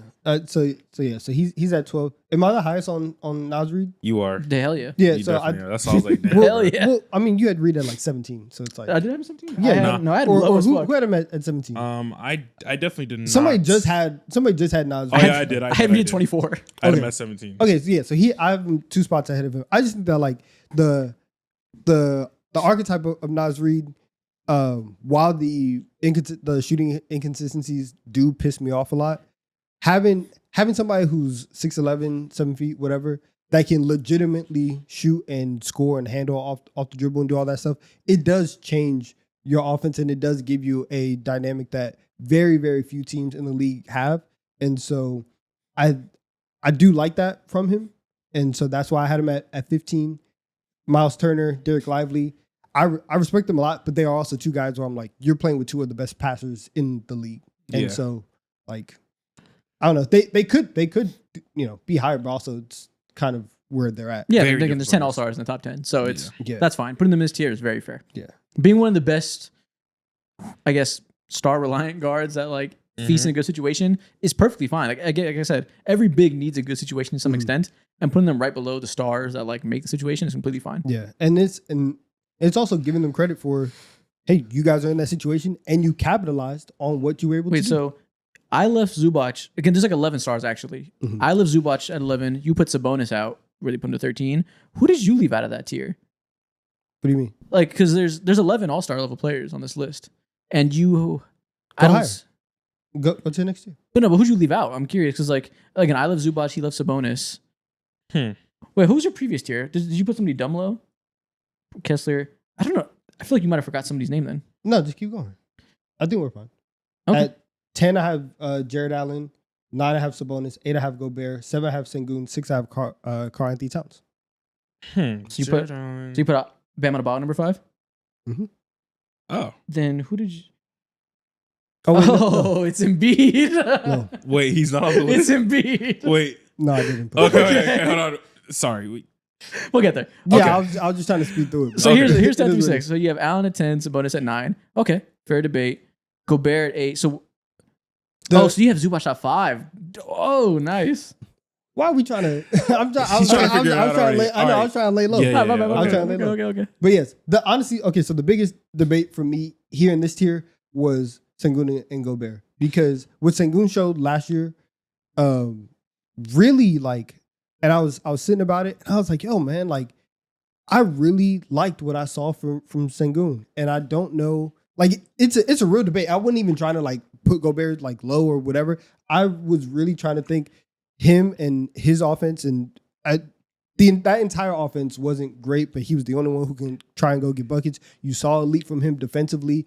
So now that you're there, how do I feel about that? And I do feel like he is really rising up there. No, I agree. Gobert's also hard tough. because Gobert took a step back offensively, Yeah. but also defensively, the team really righted their ways in the second half of the year. Obviously, started really poorly. We're all like, "Holy shit! Was this all a mistake? Trading Karl-Anthony Towns? It's not going well."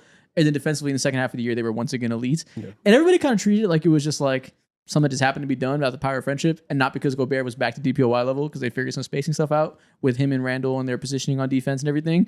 Gobert was once again amazing defensively last year. Yeah. So I'm willing to put people above him, like you said, that I wouldn't put in past years just because I think the difference between being bad offensively and like fucking atrocious like he was last year is meaningful. So I also dropped him a little bit to around this range. I'm not mad at Sengun over him. I don't think I did that, but I'm not mad at that at all. Yeah, I'm not mad at that too. I think I did the same exact thing, I believe. Let's see. Let's reveal our full top 10 Was it- range. At 10, I have Jared Allen, 9 Sabonis, 8 Bam, 7 Sengun, 6 Rudy Gobert. Okay. And that's what I'm saying. Like these 5 plus Zubac. Like Zubac is really in this tier clearly. Like I have him lower, but like the tier is here. This is so hard to rank. Like you put Zubac at 5. I'm not mad at that at all. Like somebody tells me they'd rather have Zubac than Gobert and Sengun. Yeah. I'm not mad at that at all. Yeah. But also someone tells me they'd rather have Sabonis and Jared Allen. I'm also not mad at that at all. Those 7 names are so hard to rank. Yeah, and I don't know. I'll talk about Zubac when we go up, but So at number 10, I got Jared Allen. We're all in lockstep for the first time. Probably will be not one of the last times, but for the first time so far this list. 9, I got Rudy Gobert. 8, Zubac. 7, Chet Holmgren. And 6, I got Sengun. Hammers. Okay, so yeah, again, like in this stretch I talked about between 5 and 11, Donovan put Zubac the highest end. You put him in the middle. I put him on the lower end. Like, Yeah. what a hard player to parse between situation, strengths, limitations. Like, interesting. yeah, he's a fun dude to talk about. But obviously, I mean, Chet 7. Those finals in his head, That's not bad at all. seared in his brain. No, I think you guys are so. obviously it's not bad, but Yeah. like I do think that I think you guys it are is letting your clear. biases when it comes to like player archetype completely dominate this list, which I can understand. I'm just looking at this from like, 10 years from now when we're still making videos or when I'm talking to my kids about where a player was from the start of the career to where they get, I'm going to tell my kids like, yeah, like year 2 Chet was great, but he was elite, but he wasn't like one of the best, like 5 best centers or whatever it is in the NBA because he had to overcome hip issues. He had to overcome shooting inconsistencies. He had to overcome having bad hands at times. And this year, that was that. Next year, I think he could easily be top 5. For sure, he should be that.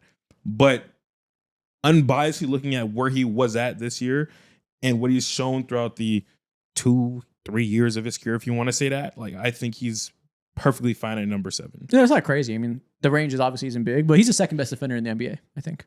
And that matters to me a lot. You're right offensively.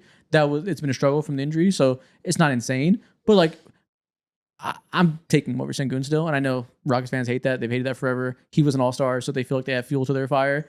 And I understand it. Holmgren also would have been an all-star if he was healthy, so I don't care too much about that. And if you want to say health is a difference there, salute. That's fine, I guess. But I think I'd rather have the DPOY level defender who isn't ready to be a star level offensive player yet, but is already one of the most impactful defenders in the NBA. Even in the playoffs, when he struggled offensively, he had a masterclass defensively for most of the playoffs. There were some down stretches, obviously, some up and down play on that end too, to be fair. But more often than not, he was great defensively for the whole playoffs. The advanced stats bear that out. His impact numbers are insane for the whole playoff run, insane for the regular season. Eye test, one of the best shot blockers already. Mobile, can play drop, can switch, can help on the weak side. Like total full class defensively. So honestly, for right now, him being top 5 is similar to when Gobert has been top 5 for years, where I'm like, offensively, the weaknesses are the weaknesses, but defensively, for this position, it matters so much that still overweighs it for players like Sengun, who are good on both ends, but not one of the best offensive players at the position, not one of the best defensive players at the position. I respect going for the balance there, but I'm also completely fine going towards a guy that's dominant on one end. And I can understand your point about us liking the archetype a little bit more. Like I do get that, and I will acknowledge a little bit of that. But I also want to give Chet some grace because he was playing out of position basically like the second half of the year. Mhm. Like he's a center, and they were playing him at power forward with him and Hartenstein. to get a specific look. And so it was for the betterment of the team or for the betterment of a specific look that they knew that they were going to have to use against a Jokic or like, because as soon as like they use that against Jokic, we get to the finals. What happens? Boom. We're going to now we're going to take Hartenstein out the starting lineup and we're going to put you back at center and we're going to put Casey Wallace there. So I think the Thunder leaning so heavily on that lineup was very clearly them trying to do what the Timberwolves did a year ago, 2 years ago, where they said, we have to have as many big bodies on the floor as possible, and we're going to start with that, and we are going to build, because when we play the Nuggets, we know that the best player in the world is over there, and we need to have the tallest and the best defenders in the starting lineup at all times, and then we can kind of move around. So everything was kind of a setup for that apex point.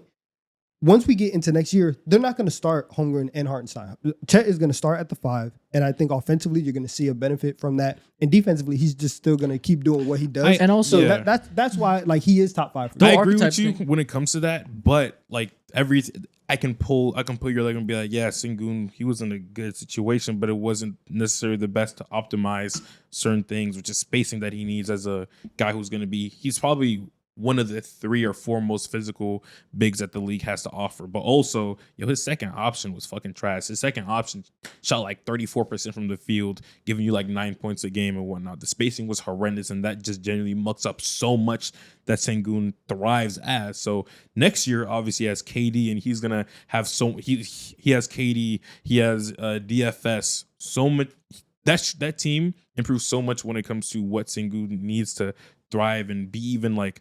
I think he's one of the 5 best offensive players in the centers. One of the 5 best offensive centers in the league. This is why I was able to nudge him just above Chet Holmgren. And so that's why I'm like, I'm not convinced that the main thing holding him back was spacing. Obviously, it helps anybody to have better spacing, so I'm not saying it's nothing. That will help him to some extent. His shot around the rim, his touch was off all year. Clearly he made big strides defensively, and I think the thing Rockets fans talked about a lot, it was how that clearly took a little bit out of his legs offensively, and you saw that fatigue in late games come out, and that's why he was missing a lot of bunnies. I think his shooting touch has been bad, and no matter what, he said he's one of the most physical down low players at the position, which is true. I don't think he's a type. He's not like a attack from the 3-point line, needs spacing to make those reads like LeBron type of center. Like he's scoring from post positions where spacing isn't necessarily the biggest deal. And I think he'll get that off his game regardless, no matter what. The shooting touch is way more important to me that he needs to improve on. I think he will. So like I'm not low on him. I think 7's a good spot. You could put him a 6 above Gobert if you wanted to. That'd be fine to me. But I don't think that it's nearly as detrimental to his success offensively as Holmgren playing the 4, when his whole thing is his main strength as an on-ball player is he's faster than most centers. He's not faster than most power forwards. So his ability to attack off the dribble is hampered a lot playing the 4. And I think that's just a way bigger deal in comparison. Yeah, I will say the lineups next year where KD is off the floor and Sengun is the main offensive creator, he's going to eat though. Because I do like they will have, like you said, they will have DFS. Jabari Smith is going to it's going to be there. Hopefully we can get like a bump. Healthy season. Yeah, a healthy His season. playmaking week for sure. He's really good at setting up threes. He's going to be like offensively, I think Sengun is going to have probably like his best overall offensive year next year just because of the personnel that they brought in and the situations that he's going to be in. So 6 isn't crazy. I think for me, I'm just arguing more for Chet. Just for Chet to be top 5. But even at the end of next year, we go into it and actually not 5. The 5 at the top, it is very hard to break into. But Sengun offensively, especially if he gets back to where he was, he can do it. Like 2 years ago, and some of the touch comes back, he can be a top 5. I think he'll have his best playmaking year for sure, and I think that's what he needs to do to like break into that. I don't necessarily think he'll ever be a great scorer. I don't see what y'all see, like just make the spacing better, he'll get better. I don't think he has that much more room to grow as an on-ball scorer, but I think he can get to the point that like Sabonis is at for those few years he's been dominating, where he's like 8 assists per game, putting up triple doubles all the time. I think Sengun can kind of live up to that playmaking bill he got as a prospect, where it's like one of the best passing centers. I think that's the part that's most hampered by the lack of offensive talent around him. And I think if you have a year where KD's the main scorer, Sengun takes a little bit less hard shots, so his efficiency goes up a little bit, and he averages like 17 points and like 6.5 assists. That can be the best version of him, but I don't think it'll be because he makes like a big scoring leap. Yeah, that's fair. But I think there is a lot of meat on the bone as a playmaker, because he's really good at creating shot opportunities and like generating paint touches, drawing 2 bodies, and kicking it out to shooters. They just have nobody to finish those plays, and that'll be a huge area of growth. Yeah. All right, but the rest of the top 10 pretty solid. I will say there's one player who's like clinging on to top 5, and he is. I think this is going to be his last year for me. Probably ranking him top 5 center. Oh, y'all put Bam? Yeah, see, I'm Yeah. at 8. This Bam is is last year for me. I'm sick of Bam's ass. I'm tired of that shit. Dude, Bam plays a lot like Sengun offensively now. Yeah. And that's not a compliment because Sengun is better at it. Bam's offensive production is insane. I forgot. I saw some tweet where somebody, I saw a no bag tweet I got to find. Mhm. That was really funny. I'll find it. But like, Bam's offense obviously has gotten more and more on ball as Jimmy Butler got older and then exited the team. And it's for the worst. His on ball game is hideous. They need to put him in a position where he can once again be a play finisher. We talked about all regular season. Every year for the last 4 years, his rim field goal percentage, or percentage of his field goal attempts coming at the rim, has plummeted. Continued to get more and more mid-range oriented. And for the first half of the season, the shots were not falling. It was terrible. He did get better in the second half of the season. So hopefully he carries that momentum going forward. But he's just such a jump shot oriented player now that does not generate rim pressure. That is not a good dump off valve. Actually, I shouldn't even say good. He just doesn't do it because that's not how the team's built anymore. Yeah. They have less on ball options, so he has to be the on ball option. And it's just such a weird miscast for me. And that's what I'm saying. He got important at his job, and his company is being run by this old man. So senile man. Say it. Yeah, this old senile man. And so I am giving him one more year. I was also able to put him in my top 5 because there was an open spot. Yeah. And so that was kind of it for Bam. Wow. I just noticed that you put Towns at number 6. Interesting. Amazing offensive year. You're the lowest on him compared to all of us. I obviously whatever. There's a lot of things. I will say I was shocked throughout all of last year because one, Cat was hooping. He was hooping. He was playing so well throughout the entire year. I was just very surprised that a big man who wasn't great great defensively was as embraced as he was by the fan base. I actually was like kind of surprised by that. But in the playoffs, and mind you, it's a two-way thing. Like, it's Brunson's fault that Cat's defense is exposed, and it's also Cat's fault that Brunson's defense is exposed as well. Like, it goes hand in hand. And so I don't want to put it all on Cat and not give Jalen Brunson any flack because that's real.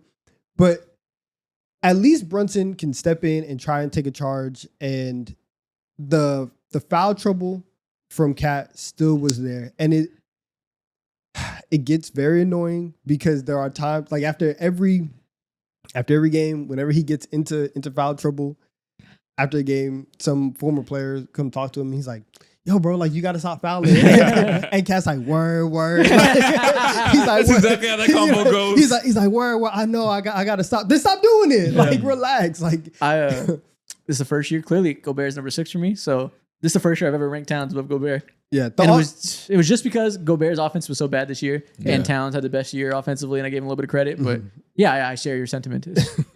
it got. I mean, because we're talking about Mitchell Robinson. It got to the point where 20 minutes of Mitchell Robinson was going to save the next season, and we kind of crazy. Man. Like throughout the entire year, we kind of knew what the fate was, and if the first 2 games in Boston didn't go the way that they did, and they didn't rise to the occasion, and the Celtics didn't choke and all that, and it was like a perfect storm for them to go and win that series.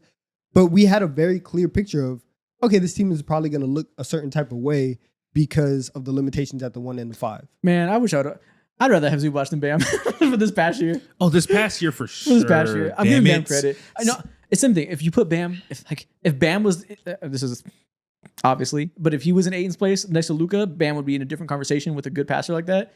But even like Cade, you put him next to Cade, life would be entirely different if he had a good person to set up the big man and like force him to do that. Yeah. I don't know if it's coaching that needs to be done to like.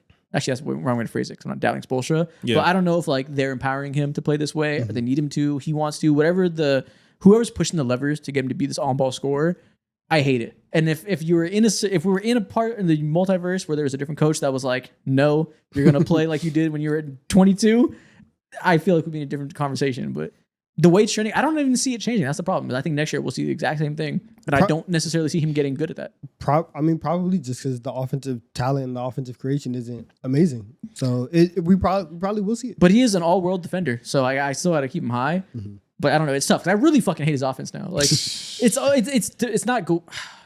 I guess it's kind of Gobert level. He's more talented offensively than Gobert, obviously. But like, I think he's not providing offensive value right now in a way that like leads to winning. So like, he's more talented clearly, and like if you put him in that shoes and minimize his role, he'd be better offensively than Gobert. But I think for their roles on their team, I don't know if he's a better one option than Gobert is a better fifth option right now. You know what I mean? Like for their role of like the screen setter roller guy versus. Let's put Gobert as the third option offensively and let's see what happens. Well, again, you never do that. You know, it's not his role. Exactly. And so like that's the point here. And you're making it. Whoever is pushing the levers, and because of how the team is constructed, he is like he's talented. We've seen glimpses of it like 2 years ago where like you were like, okay, maybe he can step out, maybe he can create. We've seen some of that, but maybe all of that is just much better. You doing it as a tertiary offensive option rather than you being the number one option, because you know exactly what that's going to lead to. It's going to lead to you guys being in the play-in, being 40-42, and then getting swept in the first round. And now the reason why I'm scared is because the Eastern Conference is so bad, and the Miami Heat are going to convince themselves that they have a chance, and that chance is going to run through Bam taking another step offensively and Tyler Hero doing what he does, and they're gonna try and push that, and they're gonna be 40-42. They're gonna get to the 60 because the East is trash. That's so bad. And they're gonna move forward. Yeah, and honestly, it's not gonna get better either, because I think they're gonna keep starting Ware at center, and Bam's gonna be like power forward full time. So that's just more reason to continue to play this jump shot oriented game. Mm-hmm. He's just Al Harrington now. That's just how they're gonna be deploying him. And like, listen, man, Al Harrington with DPOY level defense is a great player, but I don't know. I don't love it as much as I did a few years ago. Miami Heat are moving, but they're not going nowhere, bro. Yeah. So. Man, this list is so hard. I don't feel good about any of these play. Like, I don't feel good about my order, and don't feel good about what I would change either, because it's so difficult. I've never struggled this much with a tier. If I was to switch up some right now, I think I would easily like probably want to bump up Zubac to maybe 5, but I don't know actually. But Zubac is hard. Let's also know where like that's coming from too. Yeah. Okay. Top 5. Let's reveal them all. I have Towns at 5, Holmgren at 4, Embiid at 3, Wemby at 2, Jokic at 1. I have Adebayo at 5. I have Towns at 4, Wemby at 3, Embiid at 2, and Jokic at 1. I have Zubac at 5, Bam at 4, Chet at 3, Wemby at 2, Jokic at 1. Where Embiid at? I just didn't feel like doing the exercise. Yeah, fair enough. I'd rather you do this, honestly. I really like... Lowers your blood pressure? Yeah. I didn't even feel like doing the stuff. We've talked about it so much. We're going to talk about it. Yeah. And I just... It didn't... He's seen the article. Yeah. He has some shame to his game Facts. now. I put him... I'm doing what I always do, what I do with Zion. that Maxey interview changed me. I'm doing the same thing I do with every injury player. That's so real. Now I'm playing. It really is like... I considered doing the same thing with Zion last week too, where I was like, I don't know if I want to come in here and yell for 10 minutes about how you're not available. Yeah, I did the same thing I do with Zion, where I gauged what he was when he was on the court, and I tried to say, take away the injury thing, because that's who the fuck knows how to parse that with Joel Embiid, especially. How good were you when you played? And in previous years when he played, he was MVP level. He was not this year. I think he averaged low under 24, mostly because of just like lower usage, and he looked a step slow. He looked rusty in every way. Everything was a little bit worse. I would still clearly rather have that than what Holmgren and Towns did this year. But Wemby was good enough when he was healthy that I said, okay, I'll put Wemby above Embiid with all the question marks, obviously, and just what he was as a slightly diminished version of himself. Maybe Embiid comes back next year, and for the 35 games he played, he's once again averaging 30, being a superstar on both ends. Maybe he'll be back up to 2. Who knows? But I feel pretty safe that when they were available, Wemby was better last year. But outside of that, I can't put Embiid any lower than that. Yeah, that's fair. Man, yeah. At this point, I'm just like hanging on hope when it comes to the Embiid stuff. Clearly, I don't have any like super strong narrative other than this is just like similar to how I placed Lillard last year or in our point guard rankings.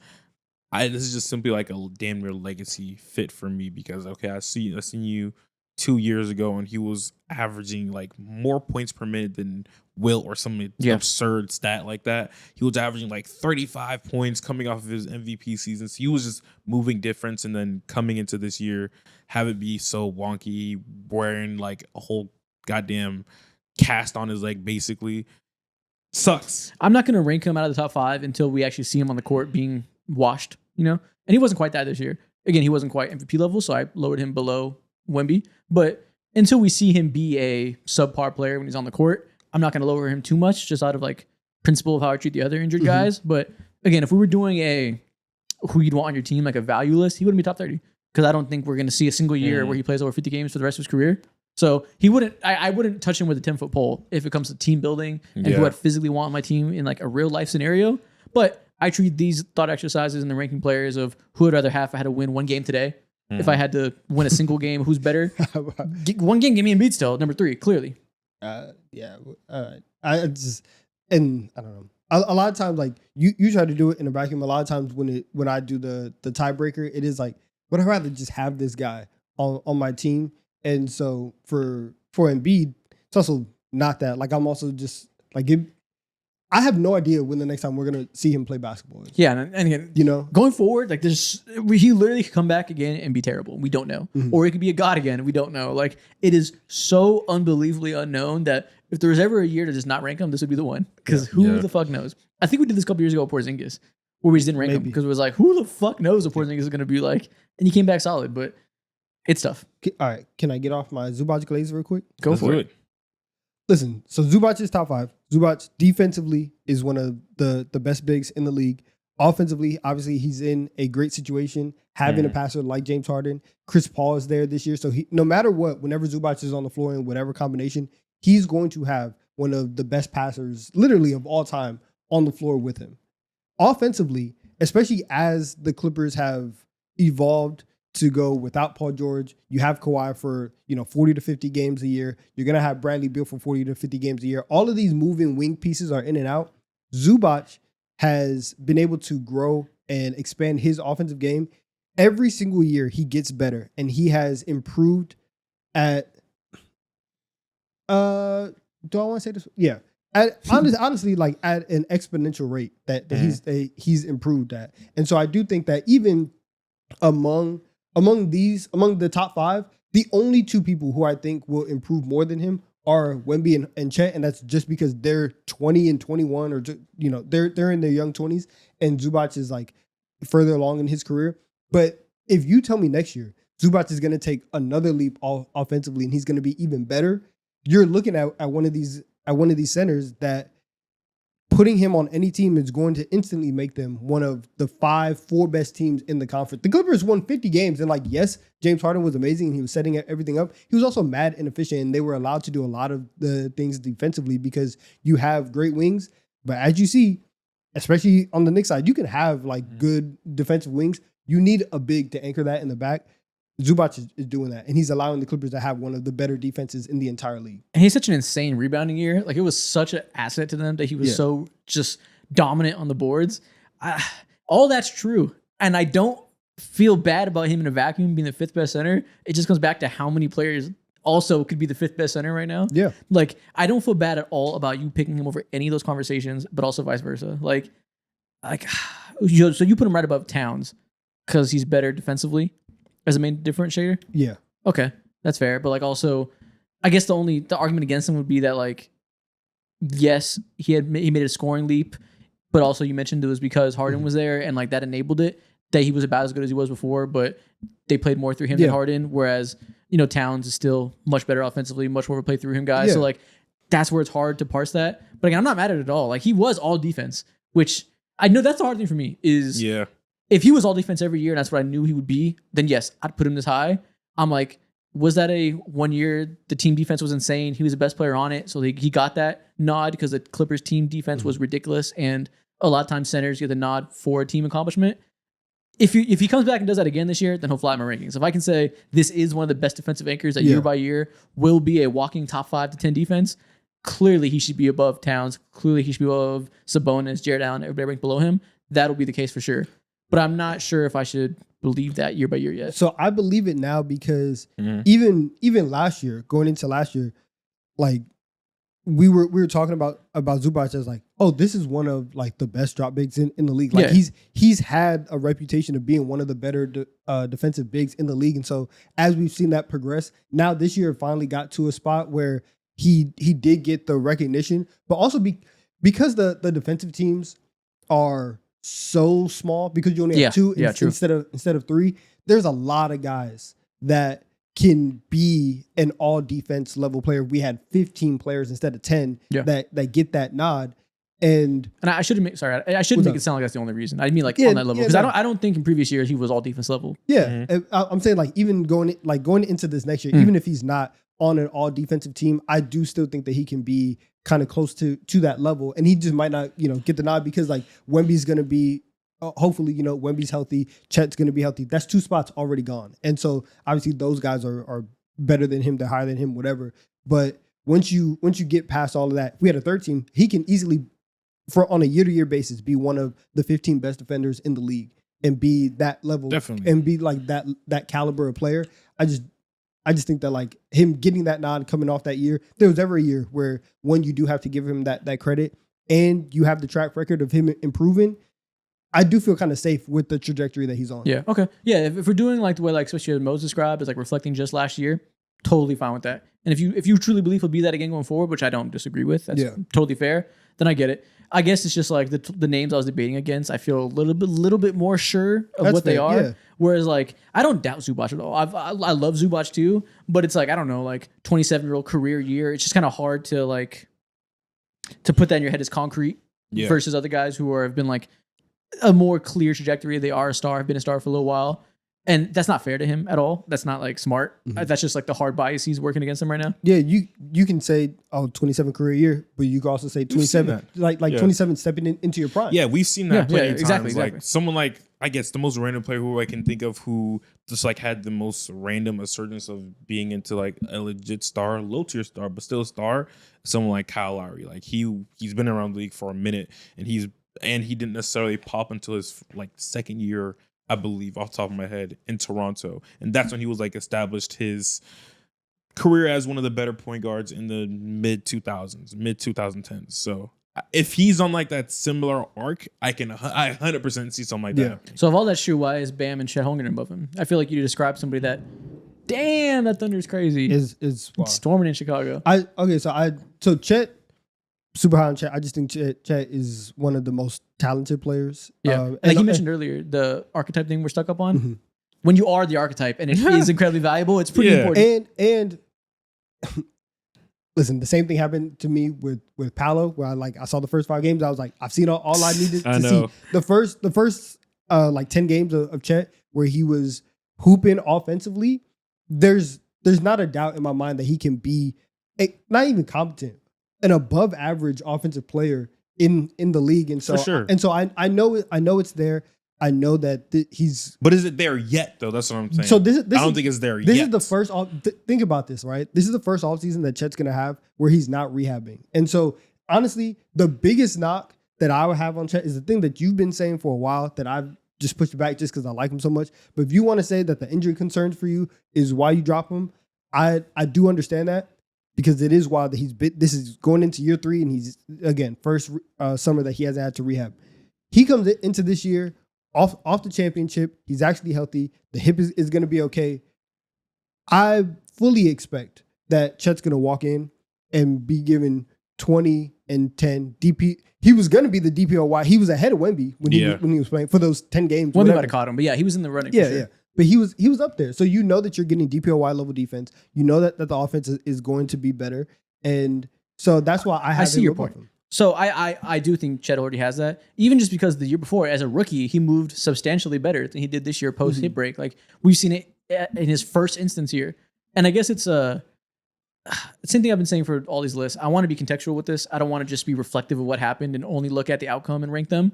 And maybe this isn't logically applied to everybody else, but like I feel nothing certain in this world. I don't want to speak with too much certainty, but I feel damn near 100% certain that he'll walk into next year, if there's no more injuries this summer, and he comes in 100% healthy, has a full summer to develop. I feel certain he will look how we thought he would look to start this past year. Will he average 18 to 20, whatever it may be. No, and it was like 24. He was hooping. no, but he wasn't gonna sustain that. I don't think. But whatever the number is, Yeah. call it what you want. He Hey, will if look J-Dubs- substantially better. If J-Dub's offense, It was right, different because Isaiah Hartenstein wasn't there as well, and he's a big part of whatever their the numbers offense. are, I don't care But they about gonna the bench numbers. him now. Yeah. Whatever the numbers may be, he will once again be moving like he did as a rookie. He will be stronger and able to attack smalls better. He'll still have that quickness to attack off the dribble and be the mismatch against centers that he was as a rookie. You could not put a traditional 5 on him, or he was frying them. There was one regular season game which he fried Gobert off the dribble because he was 1,000 times faster because his legs were much stronger and more better conditioned than he was post hip break. I think hopefully the jump shot comes around. That'll be the swing factor of what version of his 3-point shot we see. But even without that, the handle was clearly not where it was pre-injury. The mobility was not where it was pre-injury. The leap was not where it was pre-injury. He could not get off the ground. That hurt his rebounding. That hurt his finishing at the rim. He has several finals dunks that he just missed because his legs were not where they should be. Clearly because he broke his hip and could not do squats for 9 months. Yeah. Like, that is a big deal. It wasn't 9 months. What was it, like 4 months he was out? Yeah. You can't do squats when your hip is broken. You can't work out your legs. You can't do basic weightlifting when your hip is broken. I'm assuming he's doing squats this summer. I'm assuming he's going to come back with strong legs and can run faster, jump higher, like we've seen him do as a rookie. It's not like some guys, like you use Paolo's example. I'll use Paolo's example. We say the theoretical stuff about him. Can he shoot efficiently from the mid range? Can he play defense better, rotate better, be blah, blah, blah, blah, blah. We haven't seen it yet. We're assuming because he has the tools and we have seen guys before him make those improvements and get better and better. We've already seen Chet do all those things. We just didn't see him do it most recently. Yeah, we've seen him have the ability to do those things. Defensively, he's done it at the highest level possible. The only thing that tells me that he doesn't, quote unquote, is the Defensive Player of the Year award, and that doesn't mean much to me at all because we all think I think he's one of the 3 best defenders in the NBA right now, whatever way you want to discuss that. But seeing the inconsistencies last year and even in his rookie year too, they worry me, and I have the utmost confidence, just like you. I think next year's going to walk into, I don't know, 18, 19, damn near maybe 21 points per game or something like that, for sure. But I'm not hasty enough to go ahead and say like he's like number 3 or he's number 4 or anything like that, because I feel like I am seeing where he's at right now, and I'm continuously putting in more money as to him and his stardom in the NBA and where he's going to eventually be at. He's just not that just yet for me. I know what you're saying. But even at his diminished state, let's use the playoffs. Let's say that is who he was forever, and he did suck offensively forever. I would still, if I'm trying to win a championship as a Thunder, I wouldn't have traded him for Karl-Anthony Towns. Yeah, if he is the way that he was in the playoffs, he might not be 3. That's the way to look at it. Yeah, 3's a little high for. Of course. But okay, like Towns, Towns is the bad comparison. Towns is bad. Well, yeah, I just used your 4. I don't know. I'm not arguing him against Wemby, so I used exactly it before. If I was in that finals last year and you asked me if I am Sam Presti, if I am the coach of the OKC Thunder, would you trade Chet for Towns right now and think of a better chance of beating the Pacers in the finals? I would not. I would keep Chet Holmgren. Mm-hmm. And that's my end game factor, is that like even right now, that's why I ranked him right above him. If I'm trying to win a championship, I'd rather have Chet. I'd rather have the DPOY. Yeah, that's fair. Also, let me tell y'all something. What? This the last year I got Wemby at 2. This the last year. This man, I told you want to talk about Hasty? I told y'all. He's crazy. Listen, I told y'all from the moment he got drafted, and I've seen it on Twitter, and now people are copying it. I did it first. I've been calling him the Avatar, and now just because he worked out with the monks, they're like, oh, he's airbending. I've been saying he was the Avatar. He's out here. He was working with monks. He's working with Kevin Garnett. He's doing everything. If we can get these damn blood clots, once again, blood clots when I see you, it's on. But but for real though, like Wemby and his ascension, it is very fun. And like obviously Jokic is going to be one, moving forward, basically probably till he retires, whatever. But Wemby's defense and his ability to carry the Spurs defense when they don't really have anybody else who can defend, as his offensive game and learning like where he can have his go-to spots and become more of a like go-to scorer wherever, all that, going forward, like I feel like every 10, 15 games we can look at Wemby and say, oh, he's taking a leap. He's taking a leap. Like he learns at such a fast rate. It's crazy, to where obviously I haven't met 2, you haven't met 2, you would have met 2 if you didn't, for Embiid, whatever. But I feel like how tangible his number 2 in the world is at the center position, it's gonna be stamped before we get to Christmas next year. Yeah, it's Or interesting this that next year. him and Wemby, because now that Anthony Davis is out of the position, back to power forward. If let's assume Embiid doesn't play next year, let's say it's worst case scenario, he plays 0 games. Wemby and Jokic are in such a tier of their own. Like it's just them two as the only superstar bigs on here. Like as much as we like Chet, like that's He's not there. It's out No. of question. That's out of everybody question. else. No, it's fun. I was talking about how I feel so bad about Zubac not being in my top 10 and how I wish I could put him like 8 or whatever. And 5 through 11 are all so close. Those are all like low level all stars. There's a ton of like barely all stars at this position, and then 2 just like fucking supercharged mega transformer beings at the top of the list that change the way basketball's played. Mm-hmm. And 3 if you kind of Embiid. We'll see what we get from him. But outside of that, like 4 through 11, 12, whatever, wherever you want to lower that tier, teach their own. If you want to add Hartenstein or Turner, whatever, like wherever that ends for you, so interchangeable. Yeah, it's like S tier and then a jump to B tier. There's not even like an A tier. Yeah, there's no A tier unless you want to. I guess you can put Towns A tier. People might. You know what's gonna be fun? This is gonna be the list that we have the most disagreement in the comments from our Easily. list. Yeah. Like I'm gonna get called an Aiden apologist, which I deserve. You're gonna be an Embiid hater like always. I don't know. So the nerds, the people that know, are gonna say I'm too low on Zubac. The casuals are gonna say you're too high on Zubac. Like it's gonna be like so much back and forth. They're all gonna call us Chet Holmgren Glazers. Fair enough. Who cares? Been that. I'll die with that. Yeah. Certain hills, I'm gonna die on the Holmgren hill. I'm gonna die on the Aiden hill. It's never gonna change. Okay. Actually, no, they didn't change. Might want to change. That might change. You don't even believe in it. I got 1 year left. Might change, but in Holmgren will never change. Yeah, that's fair. That's fair. I love This is what a season finale, man. What a season finale. We're not Way done. to We're not fucking- We're not done here. We're not done. This is a position finale. Yeah, exactly. We're not done ranking shit. Come on, we have like 4 weeks of summer left before we actually get preseason basketball. Man, this was crazy. And this is the most dead summer ever, so we're gonna rank some shit because there's nothing to talk about. This You is the will get more slowest offseason. rankings. We promise. You that. might get 4 more. We'll see how I feel. This is the best way to end the positions ranking by far. For Yeah, sure. the first 4 were pretty chalk. We're not a ton of disagreement. Yeah. And this is the biggest disagreement we've ever fucking had. Wow. I know what's crazy? I don't think any of our lists are good. I think we all it's impossible to have like a good list you feel good about.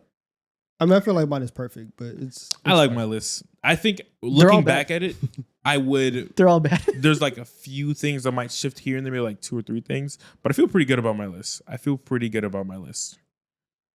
I Man, can't wait to I get Bam out of top 5. I can't.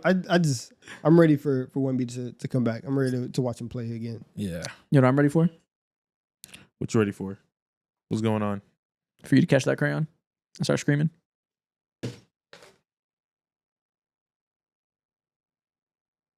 We move. It's TikTok time. Welcome to TikTok time. Today, That's how your chopper sounds. Yeah, exactly. weak ass. I got some big shit in my car for you. What are you talking? Once again, we are starting with the house call plug. If you're here right now and you skip to TikTok time, do us a favor. Check out episode 7 of House Call. You can even skip to TikTok time there. There's stuff for you to watch there. An hour of TikTok content just like here. Go check it out. If you want to watch the full episode, you'll see us power rank every NFL division, basically predicting who we think is going to win each division. Controversial topic, so we'll see how it goes. If we're right or not, we probably won't be because it's hard to predict it. But outside the house call plug, we are today going to start with the game we've done in the past, but haven't done in a long time. I'm going to show you a series of NBA smiles, and you have to guess the NBA player by their mouth. You want me to look at grown men in the mouth? Don't act like you haven't done this before. Don't act like you're not a pro. Don't play different That's for the what I'm cameras. You do this shit consistently. You do well. it on your free time too. I do like not. not even whenever we You show study Up. game film of mouth. I guarantee I will not get a singular one right. You've called yourself like a mouth knower before though, Who is? because we've done this before, They don't call me that. or we've done something similar. I don't know if you're aware that everything you say is documented online forever. I realize that. My digital footprint is amazing. You have like 7.5 hours of words on camera every week. We've seen you call yourself a mouth knower. Trust me. Isn't that crazy? That's It's cat. insane. So much talking. That's what it is now. Well, when we get back to streaming. But like you said, so you're guessing the player by their face, but only the mouth portion. So can you guys recognize your favorite NBA players of all time? Let's do it. First off, whose mouth is this? They got veneers. Them teeth a little bit too perfect. They are good teeth. Okay, they're not veneer. The veneers are very You like. think those are porcelain or something? I think it looks like braces / Invisalign because veneers are much brighter than that. Maybe they're good veneers. Not all And- veneers are shitty. This looks like Tony Gonzalez. No, Wrong channel. if people who have millions of dollars go out and get the finest veneers possible, they want you to see that they got veneers. They're always I think there's more good veneers than you think. You just don't notice it because they're good veneers. Yeah. nah. Okay. Nah. He be knowing mouths. I know. I- This I- is the type of thing that Donovan's I, weirdly I know, expert on. I know veneers. Listen, we know some people who be getting veneers off of Instagram. Oh, I, okay. Off of Instagram? Instagram veneers? I don't know what he's referencing. Okay. Okay. Whose mouth is this? this look. I am genuinely at a loss. Former player, not a current player right now. This guy's Okay, that retired. helps out. Rick Fox. No, it's not Rick Fox. Shit. Charles Barkley. This is Charles Barkley. Okay. Look at that. He got veneers for sure. Those are 100%. good veneers. Yeah, he got veneers for sure. Side. All right, Charles. Okay, first guess though. He got it right. Okay. Maybe he is a mouth knower. Maybe he is a Yeah. veneer knower. Next up, whose mouth is this? That's Zach Edey. That's crazy. I don't know why. I The know little that. mustache gave it away. Yeah, I think it may be the mustache. Yeah, the mustache gave it away for sure. Before I did it, I didn't have the mustache shown. I was like, this is too hard. Just some lips. The mustache gives it away instantly. Okay, see, it's mouth nowhere. All right. He knew Next that up. instantly too. Ew, man. This is Tyrese Halliburton. It is. Okay, the facial hair gives Yeah. it away. You got Yeah. the little chin thing. This is Tyrese Halliburton. Cheesing so wildly hard, bro. That is I a get happy it. man. He's a big smiler. That is He a knew he was happy finna man. go on that run, man. In fact, this is for media day before the season. He already knew what type of the vibes was gonna be for this year. Exactly. He knew what to expect. Black magic by his side. He can defeat anything. This is right after he sacrificed the first goat. Then he knew what was coming. Okay, so you guys, listen, you're perfect so far. Whose mouth is this? Ooh, man. Is this Peyton Pritchard? That's not Peyton Pritchard. No. Obviously, you're on the right racial lines. Obviously. You're working in the right direction. Payne don't have no facial hair though. Oh, But, yeah, but it's like stubble though. Like it's also very small lips. Tyler Hero? Not Tyler Hero. I don't think Tyler Hero has a mustache like that. Gordon Hayward. That's Gordon Hayward. What the hell? I told you Mo knows everything about mouths. He's gonna get them all right Why? instantly. What made you put Gordon Hayward on this? That man retired, man. I tried to throw you a curveball, but there's no curveball strong enough I'm for telling you, Mo's he mouth knows, he knowledge. knows. He knows everything. I do not accept these allegations. I thought this was a deep cut, but apparently you know. Not deep enough, buddy. I gotta go deeper. Gotta go deeper for Mo. Next one. Whose mouth is this? Huh. Beard's not connecting. It's Kaminga? This is not Jonathan. No. Kuminga. Kevon Looney. I was Not Kevon Looney. thinking Looney. Really? Yeah. What do you guys see? Come on, Looney. I don't know, but I can kind of see it. Maybe like this Drew Holiday? No, Nah. Drew's connects. Hmm. I'm getting caught up. Retired player. Retired. I thought you the hint Gotta be because this retired. is the hardest one on this list. Jamal Crawford? Not Jamal. Hell no. Huh. Dwayne? Nah, not Dwayne. This is a hard one. This is a player. Rondo?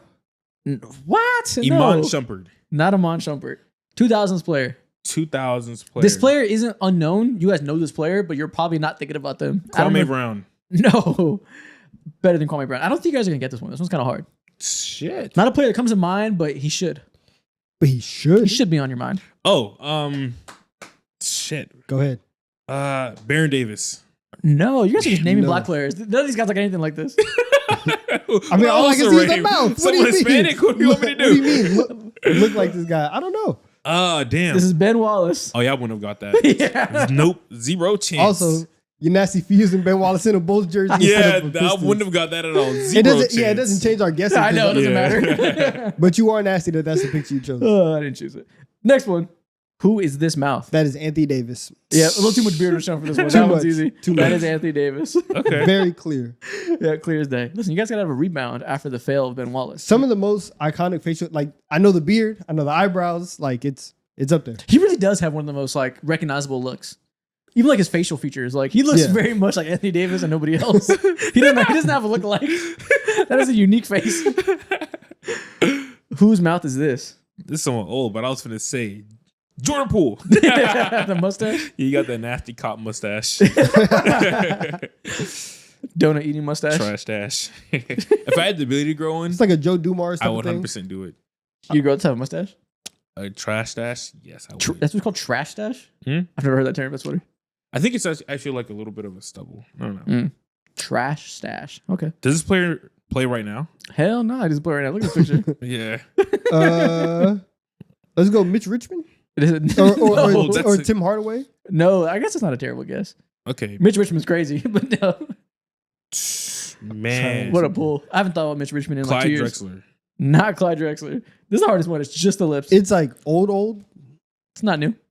I think it's old. so it's just old, but not old. This where in order to have this type of, is this Julius Irving? This is Julius Irving. It's old. Okay, yeah, okay, there we go. Listen, all I showed you was the lips and mustache, and Mo still got it. He's picking out mouths from the 70s. Like, He knows historic mouth. I'm not doing very well right now. You're doing real well. Next one. Whose mouth is this? Chet Holmgren. I might need to call my mom and confess. Confess. Mom, I know mouths. This is Chet Holmgren. You're a looker. I don't know what's going on right now, man. Again, another recognizable face in every way. Yes. Nobody has ever looked like this in the history of man. He has very pointy features. I The would say. pointy ears, the fade makes his head look longer than it is. Just unique face in every way. Yeah. Take a gander. Ew. he doesn't need to. No. He knows. He's He taking knows. many ganders. Ew. He says it's locked in. Ew. Next one. Whose mouth is this? Oh, someone who smokes a lot of tobacco. Tobacco? This is No, not Luka. tobacco. This is Luca. What is it? Yeah, it is tobacco. Hookah? Hookah? Yeah, nicotine. Hookah. No, there's tobacco and hookah, right? Yeah, I think that is tobacco. I don't know. I think there is. I don't smoke hookah. Well, No, I think we- there's some that don't have tobacco now, but yeah. Yes, this is Luka Doncic. Wait, they're cleaning up the hookah game? I think there's non-tobacco ones. I think they progressed so far into the science. That Well, he would know. Yeah, He we would would know. know. Hookah Doncic would let's know. hit up Luka. If we ever get him on the show, let's ask him the ins and outs of hookah. Listen, I'm surprised in the men's health. He's like, listen, I switched to a non-tobacco hookah. It really changed my life. It's green tea based. Green tea base. 'Cause Matcha hookah. I cut out sugar, cut out carbs. My hookah's clean now. It's nice. My hookah's clean. Why with dirty hookah, man? What's going Hookah's on? clean. He got cough syrup in his hookah. What's going on? Have you guys seen the video online where this dude he's making some video about like this is a man's piece, and he gets a text from a girl of like, can I come over? And he's like, no, I found my piece. Oh, and yeah, I saw and then that he one. goes and sets up his own hookah, and he sits down and like watches a movie and got his own hookah. He's one of them lifestyle dudes, and he Yeah. sat down watching a movie with Yeah. the hookah just. Like a Drew Walls video? Yes, he's one of them dudes. But he fakes a conversation with some girl trying to come over, and then turns it into a Drew Wall smoking hookah. Faking turning down a visit from a woman is hilarious. Get a life. To smoke hookah. He said, "No, I found peace." Whose mouth is this? Last one. Okay, this is an old player. Big teeth, Can you go out with a bang? big teeth. I think I know. It's who this kind of is. light skinned. It's feeling very like Jason Tatum, but like adjacent. Oh, But okay. again, just because light skin. Is he? Tatum's a little Is he a guard? more well kept. This is a guard. Okay. They current. This is a guard. Okay. No further hints. I think I know where we're going right now. I fucking because doubt it. For some reason, he does have a very like recognizable features. Is this Sean Livingston? No, it's not Sean Livingston. Fuck, it Not a doesn't bad That's guess. look not a like it, terrible though. guess. Not a terrible guess. For a second, I got scared. I thought you were gonna get it. I was like, "What? Nope." Okay, Not Sean so Livingston. Not Sean Livingston. Wasn't a horrible guess though. I guess they kind of look similar. Who is this? Okay, so It's the goat. the goat. Shut up. This lion. This lion. Sean Livingston. Okay, so we really do. Do I have to go through the list of these? Is it Tyshawn Prince? No. Shit. That's a wild pool. No, also not a bad guess. Shit. Low-key, No, that's a pretty good guess. Shit. If we were doing hot and cold, that would be hot. I mean, not in terms of like they're similar to player, but like looks. I see what he was going for. Okay. I'm. It's like, not Oh, Tatum. is this George Hill? Nah. No, it's not George Hill. Nah. we always have to get a George. If I Hill had guess 10 into- minutes, I could guess this. You got But 10 I don't minutes have 10 is a minutes. start spamming light skin point guards. Yeah, nah. Okay. You got 35 seconds. Brogdon. Nope.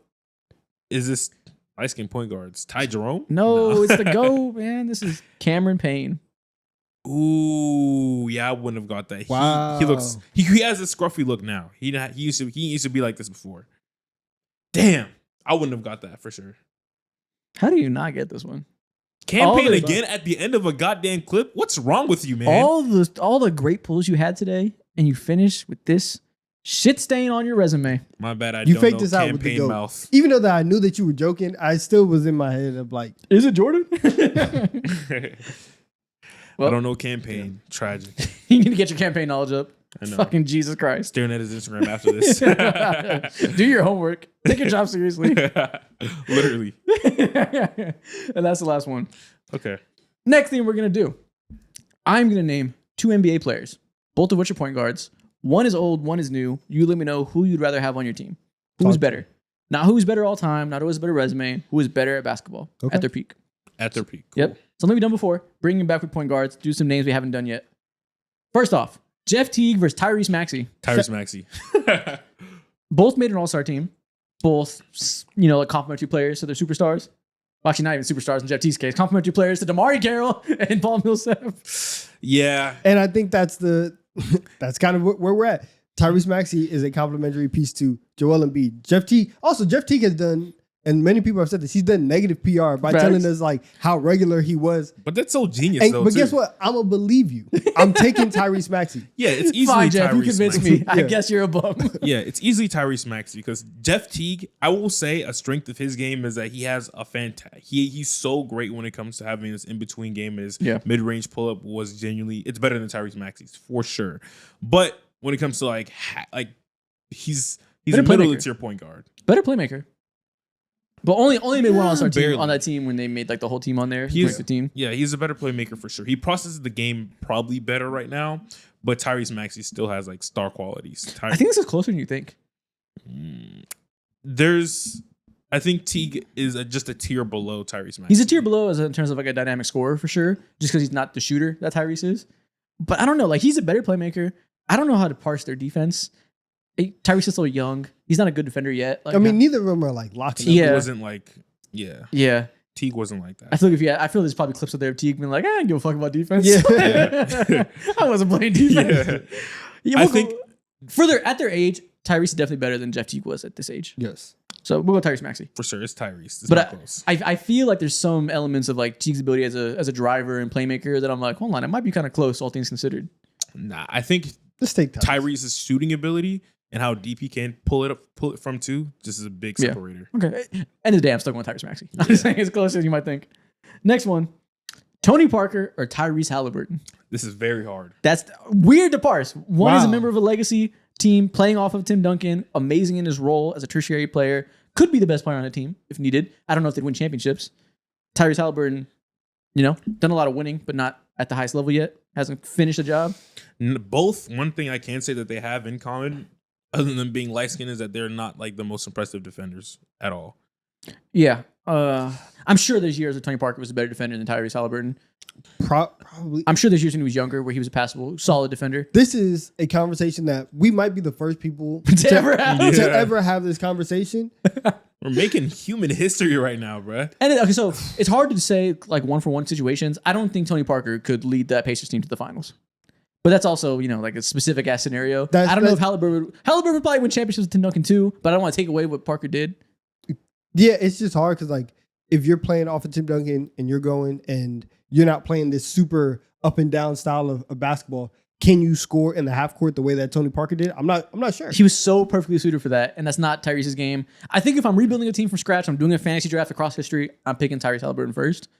But it's a tough conversation. Obviously, okay, so I think like based on I think I'm going Tyrese. I think I'm going Tyrese because all right, well, I gotta stand up for Tony Parker. I'm going Tony Parker. I think the shooting outweighs it for me. And also the playmaking is so like incredibly generational. Generational. And like Tyrese has scaled the scoring up when needed and gotten buckets in a way you don't really think of for his archetype. And Parker also can make plays and step into a bigger role on a different team if needed. So like they can both do their other specialty to some extent. Yeah.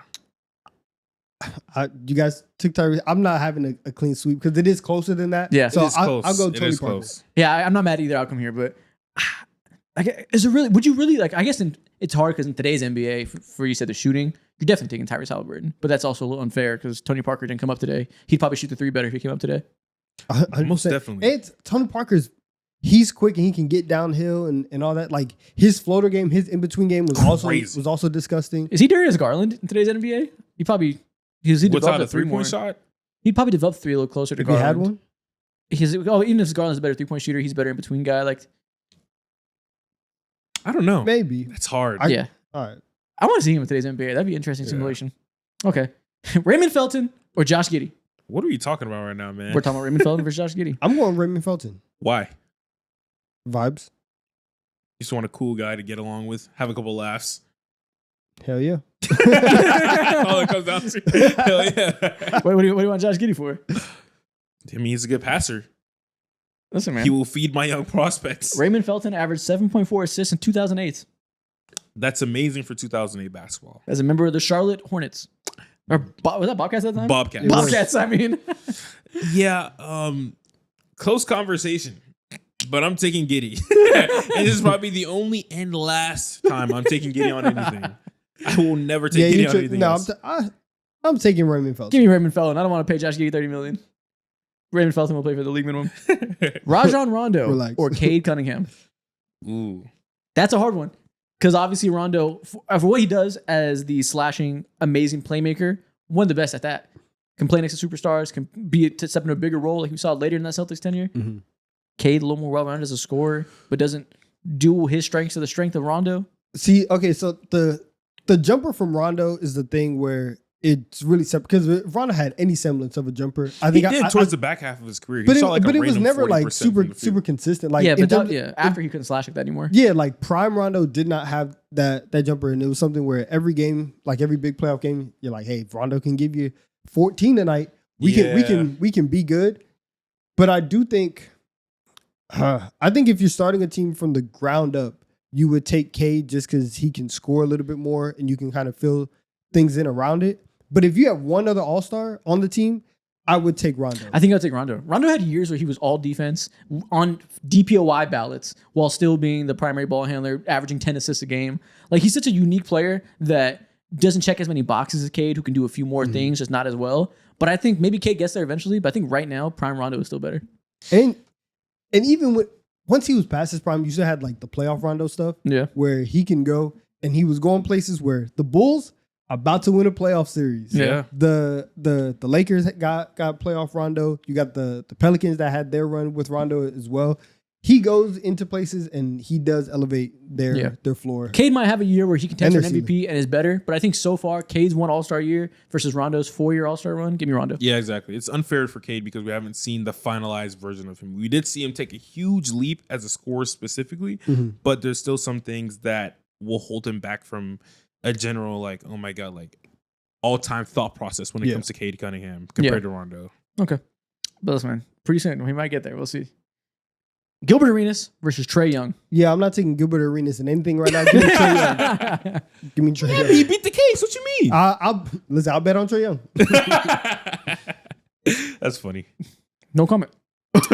Gary Payton versus Damian Lillard. Ooh, I like is this combo. tough. Maybe the best defensive point guard of the last 40 years. I like this combo a lot. Versus Lillard's honestly top 10 offensive point guard of all time, potentially.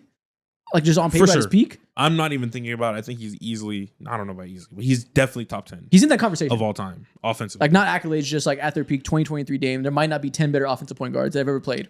This is incredibly close. But Payton was not a slouch on offense. He wasn't, but the level that Dame is at offensively, it's so rare. And some of the teams that we were seeing him play with, where you go back and if they got a little bit more from their front office, they could have made some runs. But I think the fact, when you look at shooters, Dame is probably one of the 5 best shooters of all time. His off the dribble stuff, his ability to shoot from deep, it provides a scoring floor that I know like GP doesn't have. The two-way ability is still crazy, but even GP couldn't shut down Dame. And I think like that's the best version. That's the best option that you have to shut down Dame. I think Dame still gets at least 23 on him. Or he's a DPOY, averaging 28 assists a game. Like that's one of the more well-rounded perimeter players you've ever seen. Yeah, it's tough, man. Damian- Made the finals. It's so incredibly tough. So incredibly tough.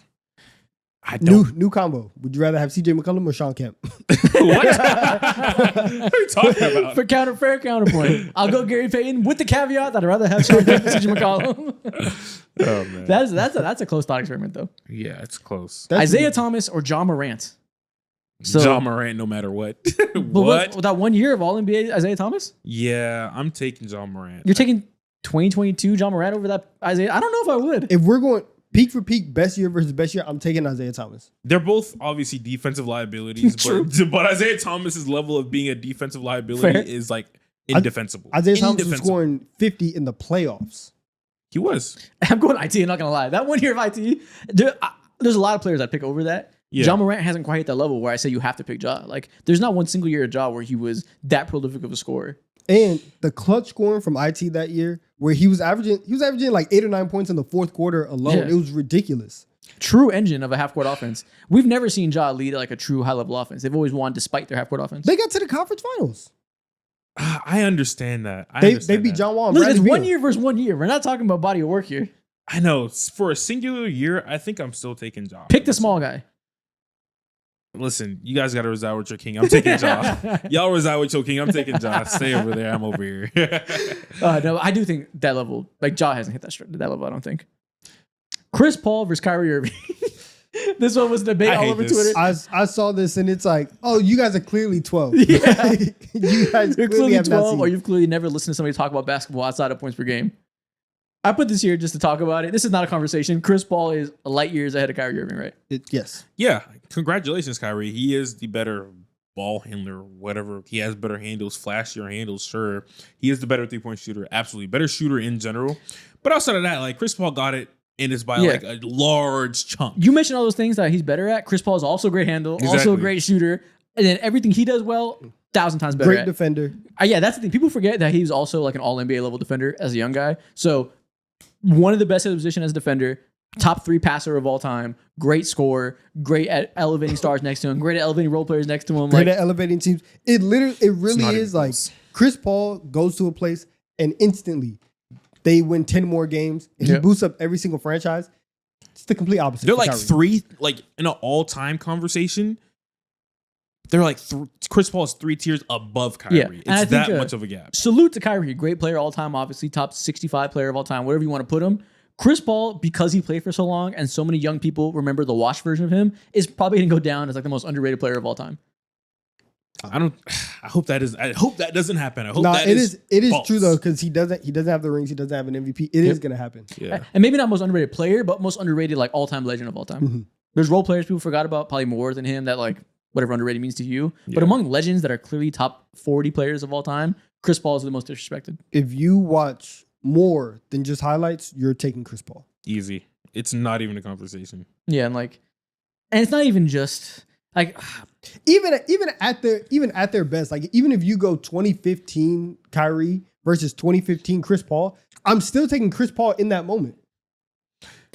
it's baffling me this is a conversation, and it's like there's real people that think that besides 12-year-olds, so I don't want to just dismiss that as like only children, because it's not just children. It's just like But it is a childlike opinion. yeah, it's not smart. I'm not here to say it's a good opinion. I'm not here to say it's defensible. But like there's enough people that feel this way that I'm like it's worth talking about. People put so much the strengths of Kyrie, people really value those strengths in particular in all-time debates. Scoring on-ball buckets as like the only thing end all be all. The game's about a bucket. End of the day, score more points than the other guy. Why would I not pick the better scorer? That's such a prevalent mindset that I can't just like write it off. But it's so crazy because Chris Paul, people like the value of playmaking is so underestimated by so many people. And I think another layer of this conversation too is that it helps so much considering the situational differences between the two. Kyrie's made it to the finals multiple times as, of course, one of the best, maybe even the best player of all time in LeBron. And also he happened to play one of the most talented players that we've ever seen, period. And Luka Doncic was able to make it to the finals as well. But when you take a step back outside of that, it's just been a whole lot of misfortune. And CP3's career, you could say, has been misfortunate to a degree, but the level of talent that he's been able to play with is so night and day, like worse. Brother, we keep trying to put context to it. We have eyes. We've watched the game. That's the thing. We've watched the game. Some people's eyes stink and they think only scoring tough mid-range buckets is what makes a player better.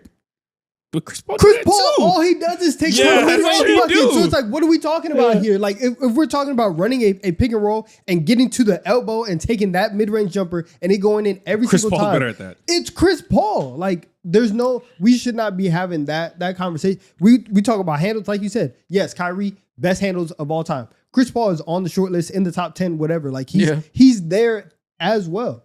this is Chris Paul, and like I'm glad that we have given these people their time. They have taken too much of our time. It's Chris Paul, and we should move on. There's certain opinions that like I don't want to shame like being 12 years old. You know, like some people like get like No, certain entry level opinions. you but have this is to. one You that have to. I was gonna say that. I think this is one of those opinions you have to shame to like make people realize like you shouldn't be saying this shit. Like it's that ridiculous. I think this is our first time being on the back half of the conversation and being like, wow, like there's actually young people who think like this, and this is our unk stage for real. Yeah, our most unk opinion is respecting Chris Paul. Most definitely. Yeah. Yeah, this is one of those opinions that like certain 12-year-olds need to be shamed to maturity. And this is what I call community service. Yep. This is leading the youth into a positive direction, and that's the problem, right? We're just trying to pass on recipes. We're just trying to make sure that everyone understands we live in a society. Exactly. See, when I was 13, I needed to be shamed out of thinking Carmelo Anthony is a top 5 player of all time. I needed to be told that was fucking stupid. Some certain times you need to have some like formative insults thrown your way so you learn more about the game. You I thought don't, Carmelo was I don't like the example you use, but the point is valid. You actually thought he was top 5 of all time? No, I used that point on purpose. Oh man, I was about to Next say. one, Jason Terry versus D'Angelo Russell. I'm going Jason Terry. Jason Terry, bye.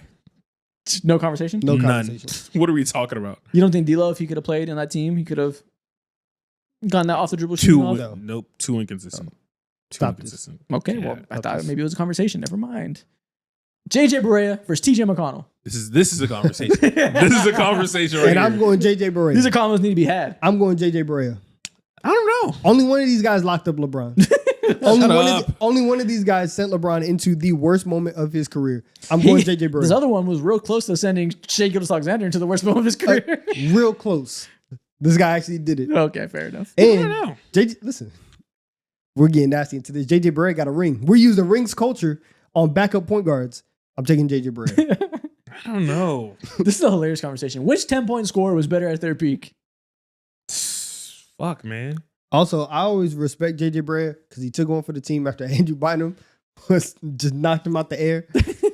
they were whooping him, Dude, I sweeping had no him. idea I thought he like played for some random team towards the back half of his career, but he was on the Mavericks forever. Well, he left for a couple years, but yeah. No, Most he of his wasn't. He was only on the Mavericks forever. He went to Oh. the Minnesota Timberwolves What? Mhm. No for a few way. years. Yeah, came right back. I don't see that on his basketball reference page. Because he was there Look at when 2012. Luka Oh, was okay. I there see. too, There right? you go. He was there. He did. Yeah, he came back. in like 19. He was in Minnesota from 2012 through 2014. Okay. Wow. Three Yeah, seasons. they blew the team up after the Yeah. chip. Everybody left that team. But okay, next thing we're going to do. I told you guys on a community post to give us your best NBA hot takes, but this time specifically about NBA history. So these are all-time debates, all-time hot takes, stuff people think from past decades, maybe some current players compared to past decades, a lot of different topics, but all relating to the history of the league. Off-season conversations. First off, Cody Rickards said, Hakeem Olajuwon's 1994 season when he won MVP, Finals MVP, DPOI, first team All-NBA, first team All-Defense, and third in scoring is the greatest season in NBA history. That's Okay, not crazy at all. It's not on the short list, but is it the number one most impressive season you could think of? No, and so I like what they did here, right? Adding first team All NBA, first team All Defense, because most of the times, if you win the MVP, you're going to be first team All Clearly. NBA. If you win DPOY, you're going to be a majority of the people are going to be first team All Defense. Just trying to add in accolades Yeah. when that's already built in. It's implied. The Right? biggest accolade is just missing from there. And don't so forget, it's like third in scoring too. So what an accolade. So, but if you go down the list of people who won MVP, Finals MVP, and DPOY, you have you have Giannis, you have him. Kareem maybe did it. Maybe no, one time? it's Or- only Giannis, Michael Jordan, and him. Who This won, is up there. Who won MVP and DPOI? I mean, no, but Mike didn't win. No, but in the same season is what Yeah. I'm saying. Because no, Mike didn't win DPOY in a single year. He won the same year, won MVP. I don't know if he won the finals that year. Yeah, no, because he Oh. got DPOY in like 87. Yeah. I don't think he ever got DPOY in the run. Yeah, I think you're right. He didn't win the finals that same year. Yeah, so Oh, okay, when so the it's finals, gotcha. so it's either are we picking Giannis in 21 or are we picking Hakeem here? But even then, like you can have a season like this and one of Jordan's seasons in 95 or whatever can still be a better season.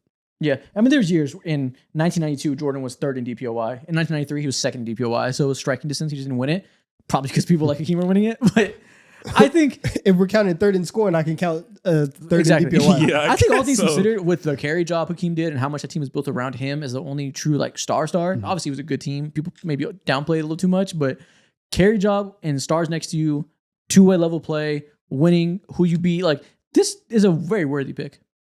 It's not crazy. It's not a bad hot take. Yeah, Yeah. W hot take for sure. Yeah. So it's really not even a hot take. It's a reasonable opinion, but we'll give it to you. Next up, Young T. Willie. 2021 Giannis is the best finals performance since 2018 LeBron. Okay. So- So think about that time period. This is a clear W to me. This is like without a doubt. So since then, so we're saying better than 2019 Kawhi. Yeah, Kawhi was injured for the finals run. He wasn't super dominant compared to the first couple rounds, so that's not going to win it.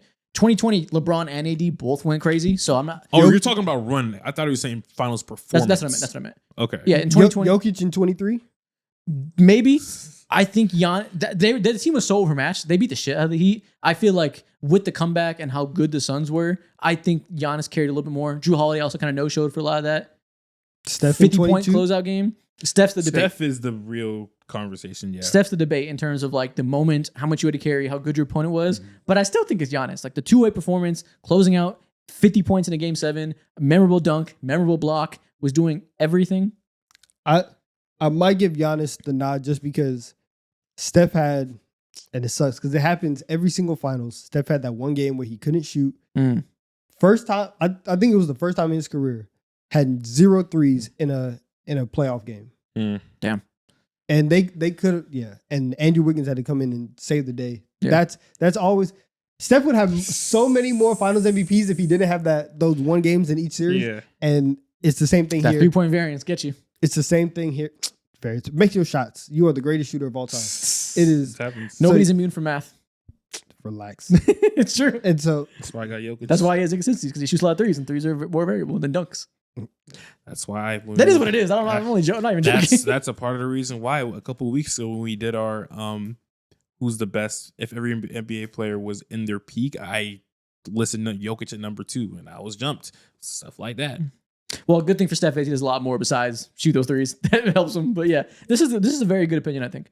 The top 3 is Giannis, then Steph, and Jokic. The Lakers, I don't know, there's 2 of them, and they beat the shitty Heat team. That's like I think I'll give it to Giannis. This There is you a good hot take. Sports Wallpapers says, if the Spurs won in 2013, Tim Duncan would be a top 3 player ever and maybe in the GOAT conversation. He would have back-to-back. Wow. He'd have 6 rings, 2 MVPs. okay. It'd be a very similar resume to Hakeem, to Kareem. Here's the. But is his peak as high as Kareem? Kareem also had like best player in the world for a while. It's always weird doing stuff like this because it's like, you know, in sci-fi movies, like you go and you change the basket. It's like you can't do that. You're gonna change this. You're gonna change the space-time continuum. Yeah. If he wins in 2013, are the Spurs? Are they motivated enough to come back in 2014? Like, because that was one of the big storylines for them. Is like you have the chip in your hand, Fair. and then you have this entire like revenge season, and that's where you get 2014 from. I'll say Does yes. the next year happen? Yes, because Kawhi was still going to become Kawhi no matter what, and they were still going to be impossible to beat. I'm assuming they back-to-back. If you're assuming that they go back to back, then yes, I do agree. Because one, you're taking a ring away from LeBron. You finally have a back to back, which they never did in their entire run. You are undefeated in the finals. But would that mean he's above Kareem? Kareem has a very similar resume and was That's the best tough. player of the 1980s in Yeah. the early part, in I the don't- late I don't- 70s. Well, the second half of that run, like once you start getting into like 84, especially 87 and 88, like Magic is taking Yeah. over and he's the one. And obviously, like in 13 and 14, Tim isn't, MVP level Tim Duncan, but he's still an all defense level player. And I said he's- 80s back then. In the 70s, he won 5 MVPs. The best player of the 70s by far. I think Kareem, LeBron, and Jordan can all say they were the best player in the world for a really long time. Even if Tim Duncan had 6 rings, I don't think the peak would be quite as high as those 3 guys. So I think he'd be without a doubt 4. But those top 3 guys would still have the fact that they're simply a lot better. He'll be damn near right where he's at. Around that range. Well, some people put him 4. A lot of other people put him towards like 8, 9. Yeah. Like he falls in some lists. Think about the arguments that we've had for the last 20 years, and think about how heavy 6-0 and how much carrying that has done for one person.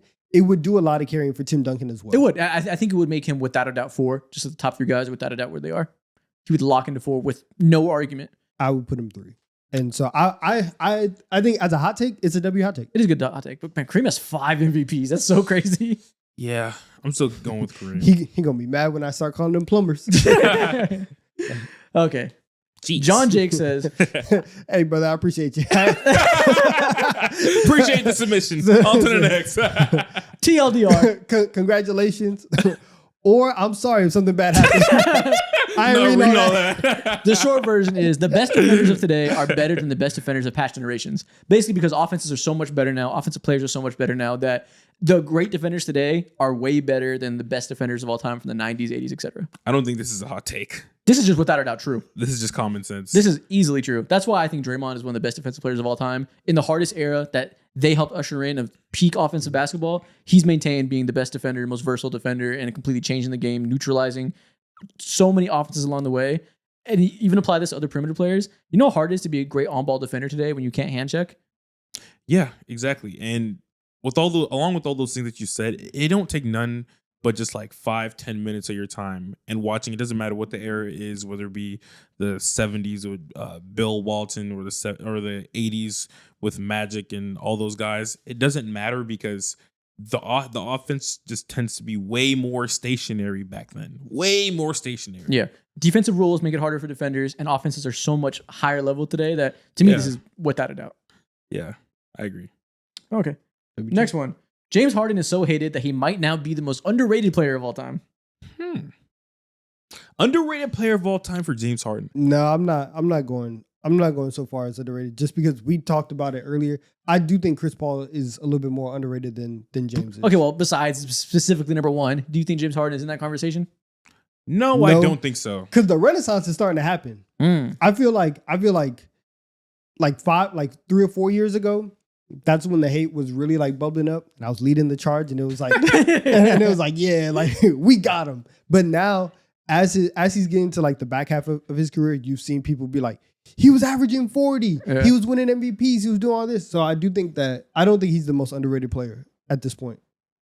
Yeah, I agree. I don't think anyone ever like diminishes Harden for the totality of his career and how he was able to like have Yes, so the many fuck like they do. for I the do that. totality of his career. Yes, the fuck they do. I don't really sense that. Dude, the Harden is completely written off in some conversations. Some people would say you're not winning the playoffs ever. Not even a chance of you being in conversation with some people. I'm not going to entertain you being a top 5, 7, whatever shooting guard of all time. Whoa, that is crazy. I've never heard anybody say not top 5, 7. Maybe I think he's widely renowned as like, okay, like you're a top 4 shooting guard of all time, bare minimum. there's more haters than you think, I think. Have you ever? Do you think Harden's a top 4 shooting guard of all time? Yes, but I do think All right, that's all I needed. No, hold on, That's all I needed. That's all I hold on. needed. I will say because he's 4, right? He's 4 right now. Like it's Jordan, Kobe, Wade. Yeah. Why do you write off Jerry West in that conversation? This is what I'm saying. Yeah. And now like I do think that for a while it was trending to where Harden, especially because the MVPs and the success, where you could kind of lock him in at either 3 or 4. It was trendy for like 2 weeks where Yeah. you could say him or Wade. As we start stacking up game 7s and game 7s Oh and my stuff God. like that, Yeah. now you start getting into has he passed Jerry West? Yeah. And so if you say that he's 5, okay. Harden was And in- I don't think it's crazy. Harden was in Wade talks in 2018 when they pushed the Warriors and were so close to winning, but 27 missed threes. Like, okay, that's insane, right? Like, clearly he's reached this level. Then 19 happened, playoff meltdown. 20 happened, lost in the playoffs. Career went off the rails after that with the injuries and everything. So there was a moment where he was on the precipice of breaking the Wade convos, but never got it done. Yeah. Prime T-Mac could play Shea's role, but even better in the modern NBA. Yeah, Yeah, I go to don't hell. agree. I do Go agree. to I hell. think that's a W take. That's a good take. Prime T-Mac today would be amazing in today's NBA. His slashing would be sure. so much better. I think Shea shows us that if you can be enough of a constant rim threat, constant, like paint touch generator, that the playmaking being good enough can really help you lead a modern offense. Yeah, I But agree. even but better is where I draw the line. Okay, you're right. He wouldn't be even better than Shea, but I think he'd do an approximation to that. I don't know. Would he be Ant? He'd be better than Ant. He'd be closer to Shea than Ant, I think. Okay. I think he'd be a top 5 player right now. Like he'd be right next to Shea, I think. I don't know what his defense would be like, and if like he probably wouldn't be a true like point guard. He'd be more of like a small forward-ish like type of guy. But I do think this general idea of him being able to use his scoring to lead high-level offense like Shea does could definitely happen. Jokic, Giannis, Shea. We say Luka at 4. Whatever. I think Luka, T-Mac, Luka he'd be in that tier. I don't know if he would be in that tier because He's known as like an off-the-dribble shot maker, but when he was young, he could really slash. In the era that was like the worst for slashers ever in the 2000s, I think today, with this exact way we've learned how to weaponize slashers and their gravity to be playmakers, NBA coaches are so much smarter of how to lead offense with that these days. I don't think he'd be better than Shea, but I do think he would be like a top 6, 7 player for sure. Yeah, he'd be great. I'm drawing the line at even better. Okay, Yeah. yeah, even better is a little too far, but I see what you're cooking, and I'll give you a W. Kevin Garnett is the best power forward ever from podcast account. Disagree. Humongous L. Yeah, Tim Duncan exists. So I mean, so the precedent, this argument, really what he's saying is peak for peak, he had a better 1 year peak than Tim Duncan did. Is that a respectable hot take? no. You could talk about him maybe as a talent. You could have that conversation. Well, what up for talent grabs. plus production plus, imagine them in different scenarios, whatever the thought experiment is. You don't think somebody could say Kevin Garnett was a little bit better of a defender, better playmaker? You don't think it's possible? That's possible. That's possible for sure. Yeah, but I'm just not giving you the. You're still not getting regardless. Yeah. Yeah, I You mean, don't buy the argument that you put him in that situation with the Spurs that they could be just as good? just as good. I mean, obviously yes, but at the same time, if we're saying best power forward ever, I'm not basing it off of a 1 year peak versus a 1 year peak, and we have to get a little bit more. That also means you're saying is he better than Charles Barkley all time? Yes. Way better defender. Is that close? No. You think it's not close? I mean, they're all both like top 40 players, so think it's close in number, but I think it's easily Kevin He's Garnett. in that range. I think he's on the high end of it, but Okay. it's like him, Charles Barkley, Dirk, And then Giannis. And then I forgot about Giannis. I was gonna say ... insert player here. Yeah. But like that's kind of the. I guess the range. Charles Barkley was a bad comp. I guess is like, is he even better than Giannis? That's why I'm like, he's not sniffing to. Well, you could also have this conversation with Giannis potentially. yeah, It's you not- can have that, but I think it ends when it comes to thinking about Tim Duncan. Okay, so we're not giving him any leeway. I'll take. Yeah. Okay, sorry, podcast account. The Miami Heat are the best franchise in the NBA since the 04 season. So since then they have They fell off. they have once LeBron left completely. three championships. They have 2 championship runs of different nucleuses, one with LeBron, one without LeBron. They got back to the finals, Jimmy Butler. So three eras of teams that all did a good amount of winning. You have 7 finals appearances, 3 chips. That's a good amount of success. That is, they are one of the most successful teams. However, Over the the last Golden State 25 Warriors years. have 4 in the last 8. They get it. When I think about the process and how they get to the point, I think there's so much meat left on the bone that they didn't capitalize off of.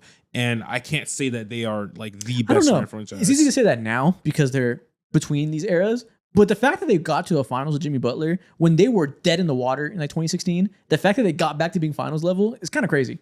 Since the 03-04 season, though, the Spurs have 3 titles. The Warriors have 4. Like, I don't think the Heat are better than those two.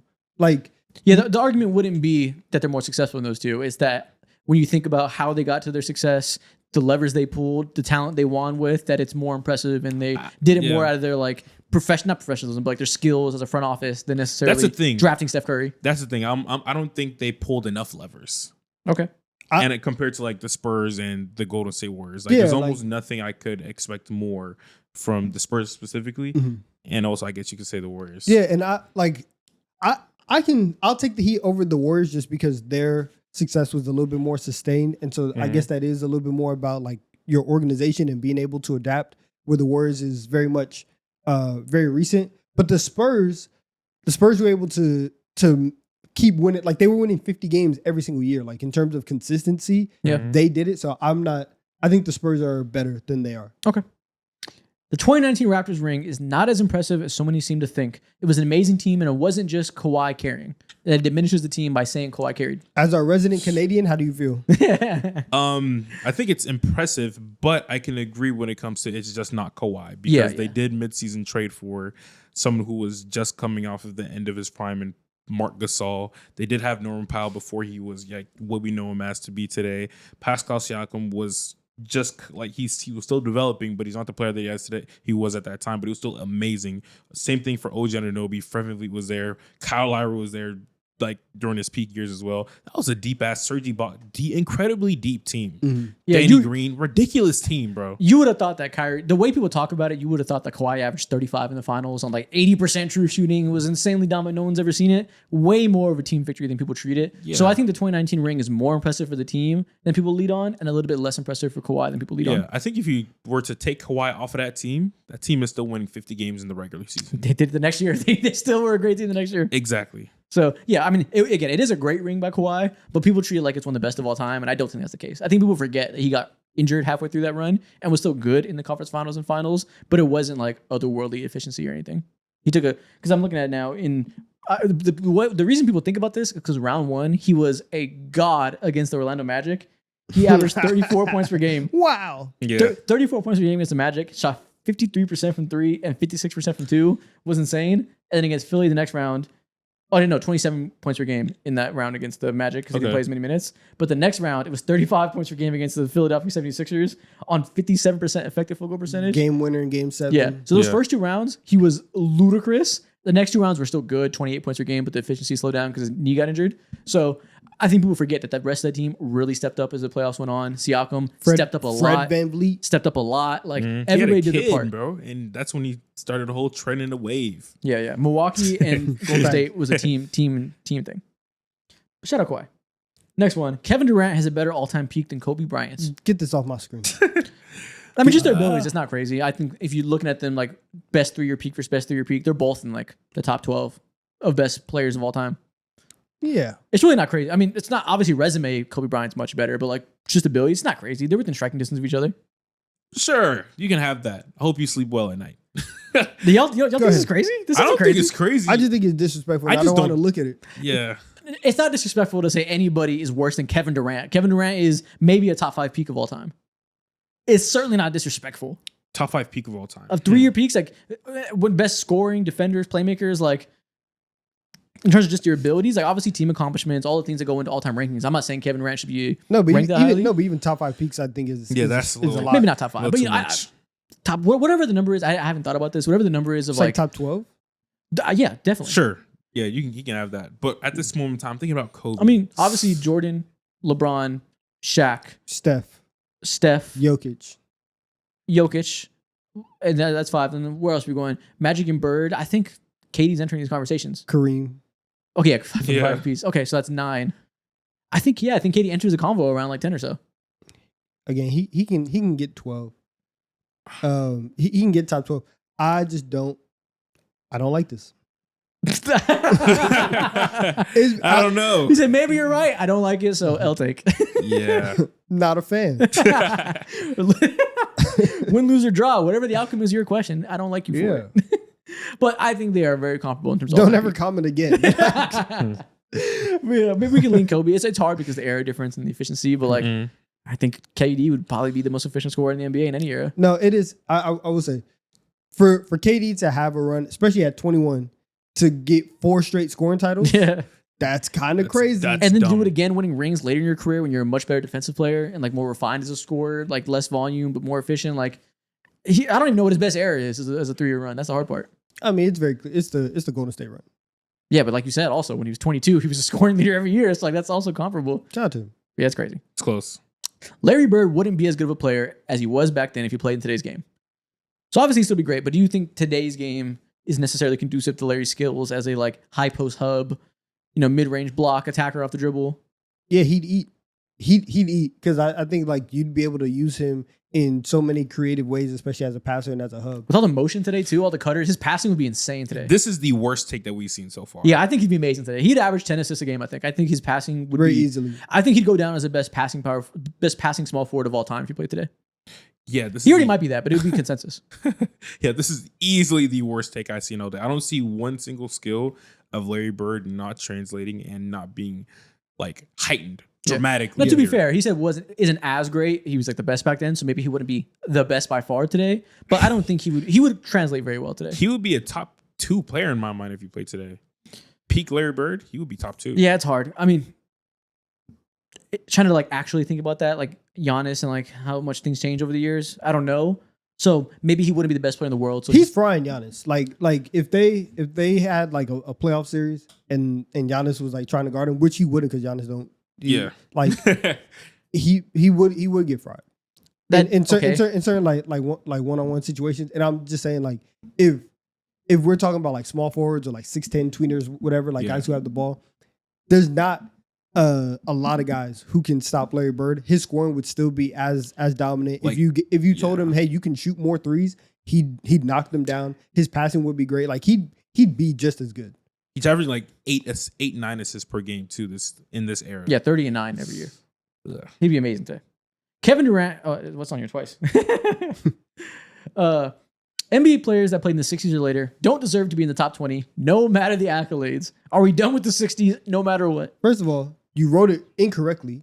Yeah, I 'Cause he did know said, that. yeah, played in the 60s or later. Learn how to write. But like, nah, the league is the league, and you do have to put certain people in top 20. Like that's what history is about. Yeah, I think if you're trying to do some weird objective thing where you're like, who would win in the today's simulation? Yeah, the players there are more talented, but I think that's a weird way to look at history. You have to look at what somebody did in their era, what they did against their competition, the only reality they played in, and you can apply some caveats. We're not going to put Bill Russell number 1 overall or anything, but you do still have to respect it to some extent. And like I feel like everybody already does it. Like if you really don't want to do that, pick your guy from that era, have them as the representative. Exactly. Because everybody from the 60s, it's like, yeah, Bill Russell, you cover everybody. You were the best at that time. You're the only one who can cross this threshold. Yeah. And so he's in the top 60. But also, as we go along, every generation, every 10 to 15 years, they're gonna end up sliding their people higher to the front just because that's what you saw. That's what you grew up doing. So I do think it is important if you are a historian of the game, student of the game, to put people, that played before you. Just go read a book or something, and then you can figure out what people were doing back then. Yeah, I think you can use critical thinking to apply context a little bit, but to write it off entirely, yeah, read a fucking book. Incredibly too harsh. Put down ChatGPT and go pick up a history book.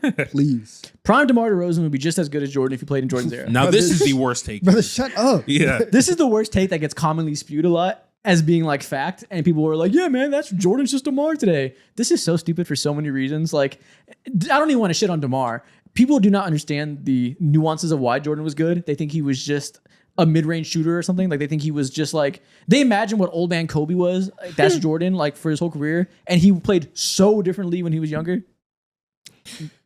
What people don't understand, even like whenever, because obviously the cop is always like Jordan and Kobe, they're the Yeah. same.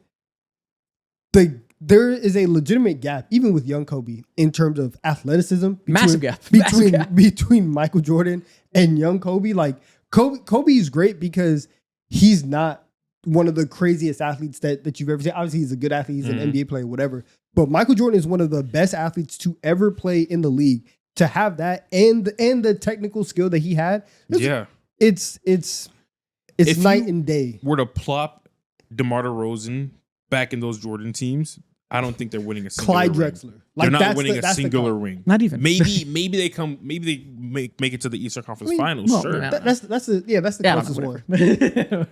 But yeah, those teams would not be one of the best. I mean, this would be a good team because they still have Scottie Pippen, who'd have a larger role, and everybody else. But yeah, like Jordan is Can't even defend him. Yeah, Exactly. Jordan's Not an even amazing close. defender, one of the best off-ball players in a long time for his era. One amazing cutter, can run in transition, do all the small stuff that isn't just on-ball, shoot mid-range shots. Yeah.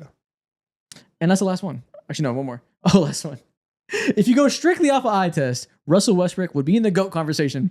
No. And this guy also says eye test or look at statistics. Russell Westbrook would be in the GOAT conversation. No. So he just thinks Russ is the GOAT. He Yeah. just thinks Russell's the GOAT. No. I think a lot of people think this because triple-double. And I think this is such like a formative thing that you hit a certain age and you understand like how points, rebounds, assists work. And you're like, Oscar Robinson's the GOAT. Russ is the GOAT. The way he slapped his head out. Wilt is the That was a GOAT. little hard, man. You all right? God damn. And then you go a couple more You years. pissed him off. Then you go a couple more years and you realize like, oh shit, it's not that simple. There's a lot more nuance than just point, rebounds, assists. It's funny as hell.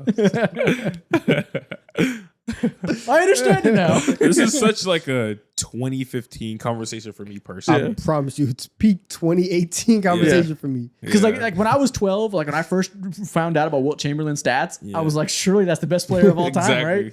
Like everyone goes through that phase in their development, and that's what this Russ conversation is. Man, Yeah. y'all gotta read, bro. The general takeaway of this episode is read a book.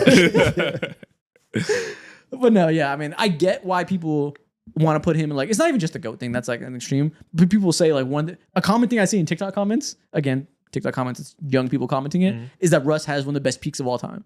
That's like a commonly regurgitated narrative. No. And it's because points, rebounds, assists, averaging triple double, only 2 people have ever done it. So they think one of the 2 most impressive peaks of all time. And I get the sentiment. I understand why your brain goes there. You know why we think this, and you know whose fault it is? Who? It's LeBron's fault. Wait, why? Because had LeBron did it first, then everybody would have discredited it, and then like Russ would have came along, and then we would have been like, man, we don't care about that. Yeah. But LeBron left the door open. It's his fault. It's always LeBron. And this other guy said, I put in the same slide, Russ is a top 5 point guard of all time.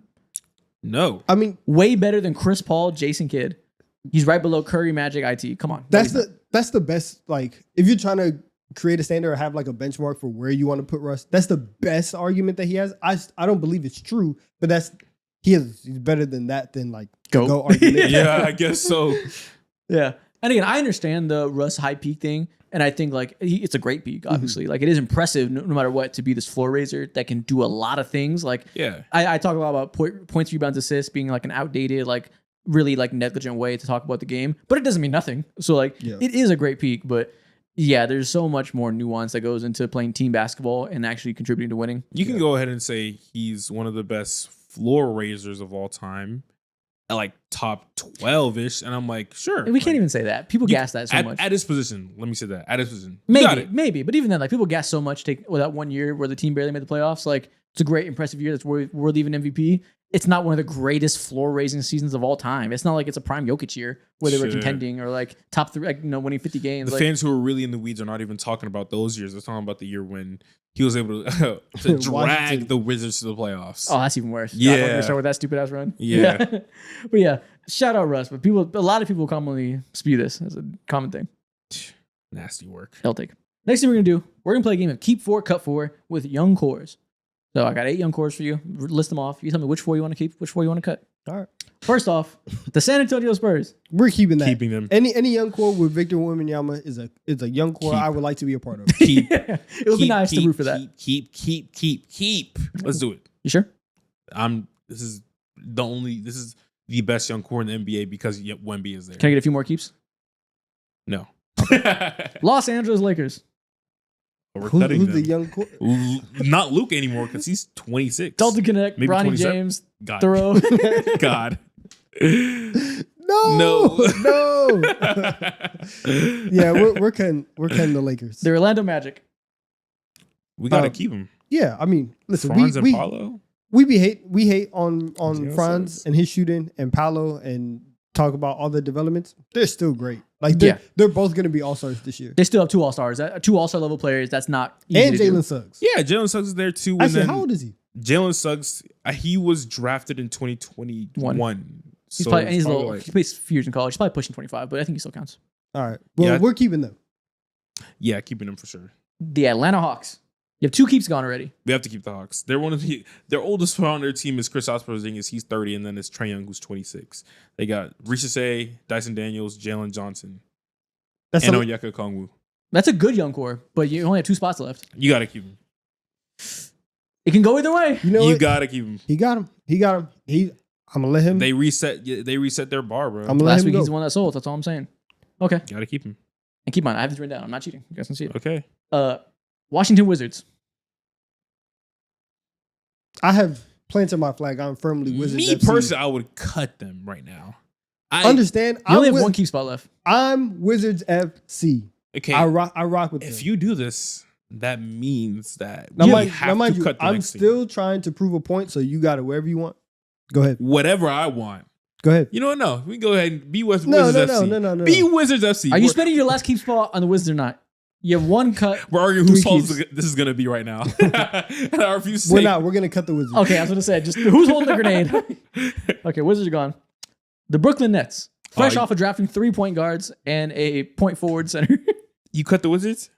Because you wanted to cut them. I did not want to cut the You Wizards. did want to cut them. I said you could have it. Exactly. It's your fault. So this is the last one we have to keep them. No. No. Oh, Not even okay. close. We're cutting Oh. the Nets then too. Okay, now we're Okay. 3 and 3. There's one spot left in both. Okay. Raptors. Very interesting. They have Scotty Barnes. They have Calmer Grady Dick. Boyles. You are- Scotty okay, I think- Barnes. The fact that you already have an All Star, it makes me feel good about keeping them. Only one spot left in both, though. Yeah, I feel decent about keeping them because they do. They're a good young core. But is he gonna put the Thunder on here? Because we would still have Chet and J Dub. Oh, we will be cooked. We will be fried. Like it's indefensible at that point. We can't Thunder do nothing insurance? about it. Yeah, we can't do nothing about it. So keep the Raptors. I think we have to keep the Raptors. I don't feel good about it. That's a tough one. That can go either way for If sure. it's OKC or yeah, Or like Houston. We're keeping them or cutting them. it sounds like we kind of want to cut them because we're I- prepared for the I- I- bullshit. Let's cut them. I'm cutting. Cutting the Raptors. We said fuck Canada. The last one is the 76ers. So you're keeping VJ Edgecombe, Tyrese Maxey, and McCain over them. Tyrese Maxey's an all-star. Jared McCain, hey man, he averaged like 15, 16 points. Was going to be I'll live rookie of with the that. year. You got VJ. Oh yeah, No, I'm I think I'd keeping rather have the Sixers young core. That's not bad. Quentin Grimes too. Yeah, that Ooh-wee. I think you guys made the right choice. We're cooking. Yeah, That's a close debate. Honestly, you could No pick the bigs, Raptors. but we got it. yeah. We got it. That's a close debate. You could have picked the Raptors, but I don't think you should feel bad about picking the Sixers. Perfect. Not at all. I feel good about I that. think you guys did well. Perfect. I think you guys won as you should. Okay. Now we're going to play a 5 levels game with Tim Duncan. Oh shit. We're talking about how good he'd be in today's NBA. Mhm. Okay. You pick him up, put him today. How would he compare to some of the best players in the world? Let's talk about it. Level 1, would Tim Duncan be better than Victor Wembanyama? Yes. Shit. Damn. You said yes. Right now, yes. Yeah, Wemby's not quite there yet. Peak Tim Duncan. Yes. Yes. Yes. Wemby averaged like 4 blocks. I And he shoots like understand. 8 threes I- a game. Enough words. Tim Duncan's better. Level 2, Jason Tatum. Yes. He's better. Yeah. He, That's he's easy he's better conversation. than Jason Tatum. So much of what Jason Tatum does, people were like, he's wing Tim Duncan. Well, let's put the actual Tim Duncan in here. He'd be even better. Exactly. Yeah, that's easy. Again, peak Tim Duncan is back-to-back league MVP. Yeah. And he said, now we're breaking the top 5 player in the world combos. Level 3, Luka Doncic. Yes, he's better than him. The defense is crazy. Yeah. I'm leaning towards TD for sure. Yeah. And like Luka's a better offensive player, but there's no downside with Duncan. You're not worried about any side of the ball like you are with Luka's defense at times. Oh my goodness. The Yeah. defensive gap is way bigger. But Luka is a better offensive player. For Tim what Duncan would never get scolded by Brian Windhorst. it's It's not happening. what a nasty moment. Yeah. Brian Windhorst. Shave. Brian, really? Oh, level 4. Level 4. Shea Gilgeous-Alexander. Close. Maybe the second best player in the world. Congratulations. Tim Duncan was the best player in the world. I'm taking Tim Duncan. I'm pretty easily taking TD. You don't think there's any argument for like the changes of the game today? Maybe a lead guard like that's a little more valuable. When I think about changes of the game, like Tim is gonna fucking eat. He would go crazy with all that spacing. He already played with. We already seen what he looked like. With we say that no spacing. matter who the player is. With all that spacing, they go crazy. I don't Yeah. think Tim Duncan is necessarily going to be better with spacing. I think he would. I think he would for sure. I mean, to the point, everybody's a little better, but like, I don't think he'd be more dominant than he was in 2010. I don't think he's a player that like, oh, he's going to be twice as good with spacing, you know? Like, No, but I do think like from a pure statistic standpoint, if you had and like the Spurs had, you know, some shooting around them, but if Yeah. you got like today's level shooters at every position, obviously stretch five is hard, but whatever. But statistically, I do think his assist numbers would go up and Yeah. you'd have at least like 23, 10 and 5 from him. Yeah. And when I think of like spacing, so I think Maybe 6. they're 23 is just low. Yeah. like I don't imagine his points per game skying up or whatever. But damn, bro, the Megatrons are outside. This is crazy. But I do think in terms of the wild opportunities when it comes to whether it be the playmaking or I guess that's the main feat for sure for now at least. Yeah. Okay. Level 5, Nikola Jokic. No. Would Tim Duncan be the best player in the game today? Yes. Actually, I don't know. I can't say no to that so fast. I will say yes. I think he will be better. I think if you can, because the Nuggets have done a good job in terms of pairing Jokic, especially having a guard like Jamal Murray who can play off beside him. it's just new day. It's Jokic and Murray. It's Tim Duncan and Tony Parker. Like having his sidekick with him that has great chemistry. I'm rocking with that. We say Jokic is better than Giannis despite the big defensive gap. I feel like we might say the same thing about Tim Duncan if it was today. Because we're not spawning in Tim Duncan with Greg Popovich and the whole team with the Spurs. Like, he'd be a great player still, like one of the best in the world. But I don't think he'd be rattling off 5 straight championships or anything. So, like, I think the narrative might still go towards Jokic. I will say Giannis has been disqualified from a lot of these conversations because we haven't seen him in the playoffs for the last 2 years. And so you think he was in the playoffs, you'd say he's better than Jokic? It's tough, man. I don't think he would. I do. I do think so. I think that if Giannis hadn't missed 2 years in the playoffs, it would be debated at least. Yeah. And it wouldn't be as static. So if you want to say Jokic, cool. But I do think that Tim Duncan would have obviously a very, very real conversation and it wouldn't be as dismissed as it is right now. Yeah, I think me personally, I'm gonna lean Jokic. This would be such a hard debate in real life. This would be incredibly close. Yeah, it's close. It doesn't feel good at all. You know what? I'll refrain my vote. You let us know the tiebreaker. Because Yeah. I do not want to give an opinion. Okay. Next thing That we're was going to do. tough. I hate that. We're going to play NBA 8 questions.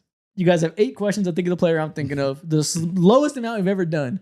So you guys have to really, really be precious about these questions and treat them with thought and care. Think of the player I'm thinking of. Okay. Curiosity is currency. How are we gonna use our questions? I have my first question. I got it. Please use it wisely. Go. Is this a top 30 player of all time? No. Okay. Does this player play today? He does play today. That was a better first question. Okay. Even though but top 30, he could play That's not today. bad. Yeah. That's not bad. That combination of questions helps. So, Okay. non-legend in the game today. We got to narrow it down to a conference, to a side. Yeah. I need to know. You got to Let's use do it. all the cheese in this NBA I Exactly. do. questions. We need do. the most grandiose questions for sure. Does this, because I've gotten on this on this before. In the upcoming season, Okay. will this player be in the Eastern Conference? Nope, he'll be in the West. He'll be in the West. He got tricked last He's not. The Kristaps Porzingis shit got you. He's not a top 30 player of all time. I lose okay? sleep So over that. I wake up in the middle of the night. I'm like, damn, His jersey is red. Fuck. semantics, damn it. So he is top. Okay, he is in the Western Conference. But he's Western not- Conference player, not a top 30 player of all Not a time. top 30 player of all time. That's 3 questions. Okay, if you think about it, so you can knock out. You can. There's several teams where like kind of go like you can kind of knock out the. Actually, no, you can't do that. You can knock out like James Harden, LeBron. Can you? Boy, he's saying because they're top 30 players of all time. Oh, okay, gotcha, Yeah. gotcha. So So it's not no one of Harden, those. I forget. LeBron, Did no we put Jokic. Luka top 30? I can't remember if we assigned him there, but So do we want to do the thing where do we want to ask if they made the playoff last the year division? or no, I think division will get too You can waste a too lot of nitty questions and on gritty. divisions. Yeah, that's too nitty and gritty. We could either do did they make the playoffs last year, or I think that's the one I want to ask. okay. That'll help. That'll Now, help eliminate several okay. teams. Last season, Do, wait, do. wait, do, do. Did they Do- make the playoffs last year? They did make the playoffs last All right, year. cool. When So we there's when only- we asked that 1 through 8 playoffs. They made the That's- playoffs. No matter yeah. they made the They're- playoffs last year. Yeah, You- they were in you the don't got to playoffs worry about in semantics. They made the Western playoffs last year. Conference. Okay, gotcha. Okay, so that's 4 questions up. Yep, 4. Okay, cool. Halfway through. Not a top 30 player of all time. I feel like we gotta ask if it's either. Do you want to go starter or like big wing? Like try to figure out the position. That's the next thing that we need to do. Yeah, 4 questions, man. Okay, so if we have to go front court or back court. Let's do either one. It doesn't matter. Okay, is this player a backcourt player? Backcourt. No. Okay, so forward. So he's not backcourt. Okay. No, so forward, Not a point guard or shooting guard. So forwards or centers. Okay, for the centers. Okay, so that does help. Not a point guard or I'll center. say this is a tricky player for like where I put him positionally, Mhm. but he's not a point So guard he's or a shooting wing. guard. So he's a wing. But he's not a point guard or shooting guard. So Okay. So I guess, and this is not it is a question, but like I guess for clarification on that, when we rank them, like yeah, wasn't on our point guard or shooting guard list. okay. Okay, cool. Yeah, so he's bigger guy and he made the 5 questions.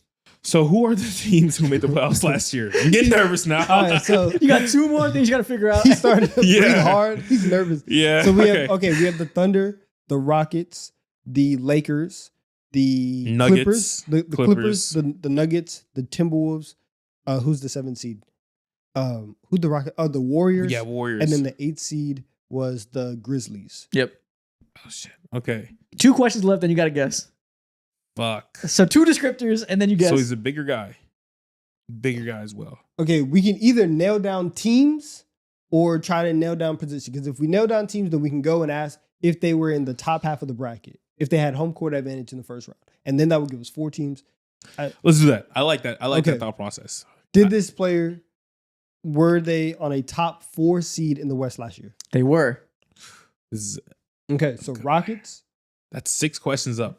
Okay, so 2 questions left. You have 1 more descriptor, and then you got to guess. okay, so out of the, because okay, wait, Game 7 was, I can remember. Did the Nuggets have home court advantage last year No, they didn't. They played their first 2 games in LA.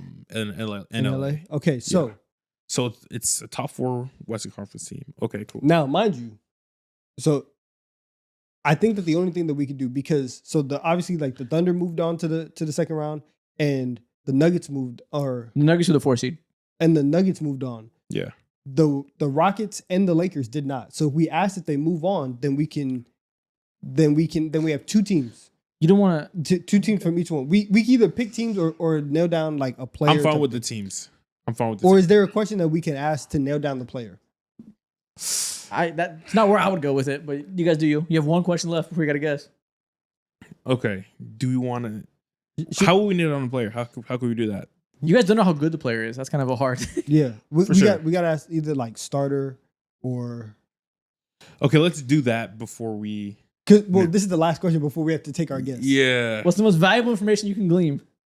I think I got to know how good the guy is. So we have to go starter, Yeah. I or think or if they're an all star. let's do the if he was an all-star. Was this player an all star last He year? was an all-star last year. That's what I would have done. That was right. That was the All-star. right question. Top 4.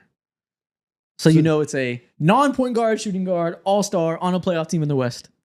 Which 1 means- question okay. left. Who are we going with? Which means So we who have are the J-Dub. all-star? J-Dub, Sengun, Sengun, LeBron, LeBron, Jokic. there's Jokic. Okay. Is that it? Did you guys ask me for the top 4 seed? Yeah. Oh, you did. Okay, yeah. Yeah. That's it. That's it. There you go. That's Yeah. the pool. Okay. So we 25% chance. Take your guess. Take your guess. Woo-wee. Okay, LeBron, Jokic. Sengun, Jokic, and J-Dub. Which LeBron, one am I Sengun, most likely to pick of those Okay, 4? So Who would I not pick? Who are you ruling out? I don't think he would pick LeBron because it's too easy. Mm. J-Dub feels a little bit hipster. What's a question that could We that have could no more use to- questions. no. What's a question that we could use to eliminate all these guys that someone has accomplished? No, that's the thing. We don't have any more questions. Like, we're on the 8th question. We have to guess right now. Yeah, you do. Yeah. But also- we have to guess right now. We have Yeah. to guess right now. That's Oh, what I'm shit. saying. So pick your 4 Come on, and hurry just up. ask. Fuck, man. Who are you leaning towards? I'm leaning towards Sengun. Fuck, man. I'm leaning towards J-Dub. You know what? I don't even care. Jesus, take the wheel. Oh, fuck, You know man. what? We'll go J-Dub. Fuck that. It's a LeBron. Is that your final guess? Yes. It was J-Dub. Damn. You were so close. You glazer. You had to go LeBron last Damn. second. He never let me down. He never let me down. Oh, bro. he And he missed still a- hasn't let me down. It should have been God, LeBron. it was J-Dub. You were so close. It was Yeah. almost surgical. I'm not. I don't feel bad about that though. You should feel bad. I don't feel bad about that. Damn. Last thing we're going to do, let's get out of here. One more segment we're going to do pretty quick. I'm going to name you guys a series of young NBA players, young stars, young players that are trying to become stars, just different types of players. You let me know one thing you want to see them improve on over the offseason. Okay, let's do it. So one skill set that you want to see them better at next year that, you know, if they're in the gym today, what they should be working on, what you expect they'll be working on. Okay. Amen Thompson. Shooting. That's the Okay, most let's say obvious thing. outside of 3-point shooting, what's something you want? Everybody, of course, he needs to evolve his 3, but outside of that, His handle. that's His, exactly what I was going his to say. handle. There were a lot of times last year where you saw his handle get loose. You saw him lose the ball. If you can watch 2 Kyrie highlight mistakes, you can get somewhere, because then that means that even if the shooting still takes time, which it probably will, being able to handle the ball and actually be a point guard, that is massive for the Rockets. Yep. That's 100% the answer. If he can have a little more control of his handle to be able to attack space and people sag off him, that'll make it so the 3-point shot doesn't matter nearly as much. Okay. Victor Wembanyama. Interesting one, because he does still have his flaws he needs to improve on. Honestly, I would say high post moves. offense. I feel like Do you have a move you can go to? I feel like no, because he's clearly has already been working on the three. You know that he can be dominant down low. It's this in between game where I feel like even as a passer and as a hub, being at the high post, maybe doing like some Jokic stuff where you can play and have cutters play off of you, be an offensive threat from there. I would say learning that area of the floor. Is it that he doesn't have that skill set just yet, or he hasn't optimized it? Either way, you have guards who aren't like great shooters. Like De'Aaron Fox should be playing off of you, cutting. Yeah. Stephon Castle can do that. Dylan Harper can do that. Okay. I think just figuring out ways that you can be on the floor and have everything revolve around you, that would be amazing for him. And he also needs to have high post scoring. He needs to have a go-to move that he can beat people in isolation with. Right now, he's really play finishing dependent. Scoot Henderson. The shooting came along. Honestly, defense. I want to see him continue to get really dominant defensively. If he can shoot threes, and I don't think he's going to be the on-ball star ever, but if he can shoot threes and be like Eric Bledsoe with a three and be a dominant blow-up screen type of defender, that's what I want to see. Eric Bledsoe with the three is disgusting. Exactly. That's nasty. So yeah, I want to see him like get on some Jalen Suggs timing where he can be a dominant on-ball defender and be a passable lead playmaker. You know what? He needs to. Whatever Drew Holiday's working on, you need to work Be on. with him. Screen navigation, just be a menace defending on ball. Hang your hat on. Yeah, something. you do every drill Drew Holiday does. Yep. Because at that point, just be Caruso, be an on-ball 3-and-D defender. Chet Holmgren, squats, weight room, squats, RDLs, hip thrusts, anything with hip flexion. Go ahead. Get the body right. All I care about is he comes into the season physically himself. He was way faster as a rookie, way more spring in his step. I want to see him be at his best physical shape he can post hip break. But everything else will come along with it. He'll be better on ball, better as a defender, better as a finisher. It'll all look better if his body's right. Yes. Please shoot more. Yeah, also shoot 2-point consistently. shot. Yeah. Please. No Paolo more Banchero. 19%. Paolo Banchero. Processing. Yeah, the playmaking speed. But I don't. But if we're saying in the gym, work on certain passes out of the pick and roll. If you are if you're gonna have the ball in your hands, you have to be able to create out of the pick and roll, and being able to make crazy passes or certain passes against different looks. It's gonna open things up for you as a scorer, especially allowing him to get downhill. I would say his passing can work in an inverse way. I think the key thing to that is just also doing more while also doing less. Yeah, Stop right now dribbling so much and you can make advanced passes. You know, he has really good passing accuracy right now. He can whiz that ball down the floor. He's Anthony Richardson. He can chuck a shit really hard. Bad name. He can throw a ball really hard. Like right now, like he can make a pass, but he needs to work on identifying the passing reads faster. So just tons of pick and roll reps, tons of weak side post reps, and just be able to know where the help defense is coming from. Yeah. Next up, Bronny James. What do you want to see him get better at to enter the rotation next year? I think aggressiveness in scoring.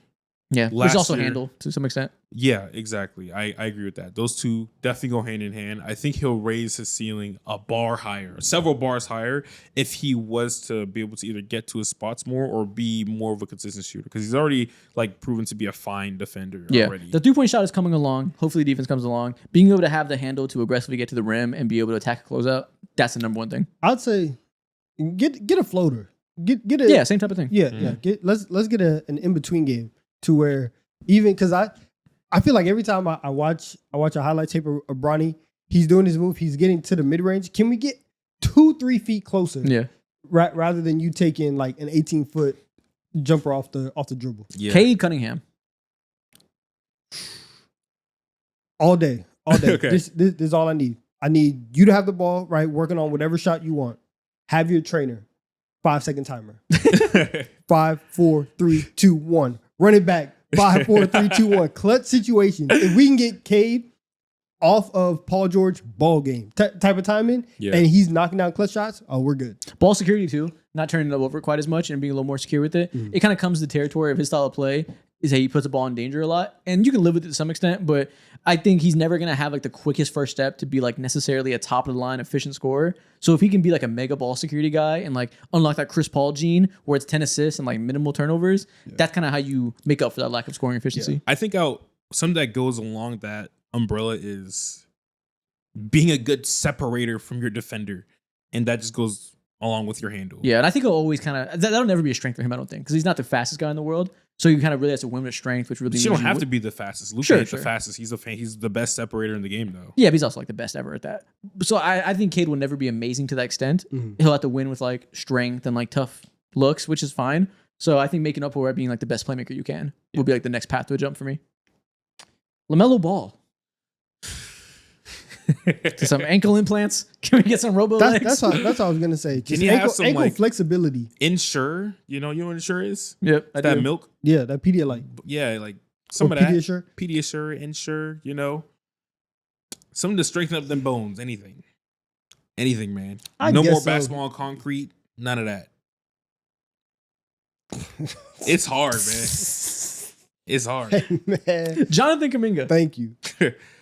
Um, I mean, if we're not saying shooting, meditation. therapy. Meditation. I was gonna say therapy. Let's find a way to get you just in the right headspace for next season to where you can understand and be able to adapt to the ups and downs, the ebbs and flows of either your role or the season. The moment we can get his resting heart rate below 72, he's dominant. Off-ball defense. Right now, he's a terrible team defender. Off-ball, gives up way too many cuts, doesn't rotate quite as quick as he should. He has athletic tools to be an impactful defender, especially off-ball. And that's part of why Steve Kerr doesn't give him the role he wants, is because he can't rely on him to close games defensively. You do that, you'll get more touches, I guarantee it. He'll give you the ball on the high touch if you go out there and lock shit up defensively. He could at least be a good rebounder, a great rebounder. Yeah. Be the best rebounder on your team. He can do that. So get in the lab with Jason Tatum and learn how to rotate under the rim. But one of the best wing defenders you can find that are good rim protectors. Stephon Castle. Also, again, Really, just shooting. It's super simple. Yeah, No yeah. one player that we named so far needs to be a better shooter more than him, because there's definitely a possibility. There's a scenario where you are edged out of the Spurs young core because of you have the biggest glaring hole in your shot. Yeah, especially like off-ball shooting, like being able to relocate off of screens, being able to move around, obviously catch and shoot from the corner, all the versatile ways of being a good off-ball player. When they got Fox in there and they have another young star guard now in there, you're going to have to be able to thrive off-ball. Yeah. He's already a good cutter. So if he can get really versatile as an off-ball shooter, that's how he stays like a starter long-term. Mhm. Trey Murphy. Ooh. Like Paolo, Really passing is. reads. Go out there, run a million pick and rolls all summer. You're going to have more on-ball capabilities. I guarantee it. The playmaking needs to come around. Yeah. I was going to say defense for me personally. That's what being I was more gonna say. That active. too. In a stance all summer long. Getting the stamina up, being able to be high-level offense touches while having energy for defense. Yeah, Yeah. forget the gym. Run hills. Yeah, run hills. Bare minimum, be just more aware off ball too. Yeah, and then to me that's a stamina thing because he needs to have like the ability physically to be able to maintain intensity on both sides. That's difficult as fuck. Find out whatever Giannis does to maintain that energy on both sides in his prime. Get on that. Yeah. And that's the last name I got, and that's the end of this episode. If people are still here, what should they comment? Read Read a a book. book. That's what it is. Yes. Read a book. That is the theme of this episode. Please. And we'll see y'all next week. Let us know what you read this week. You better have read a book. That's a good quiz.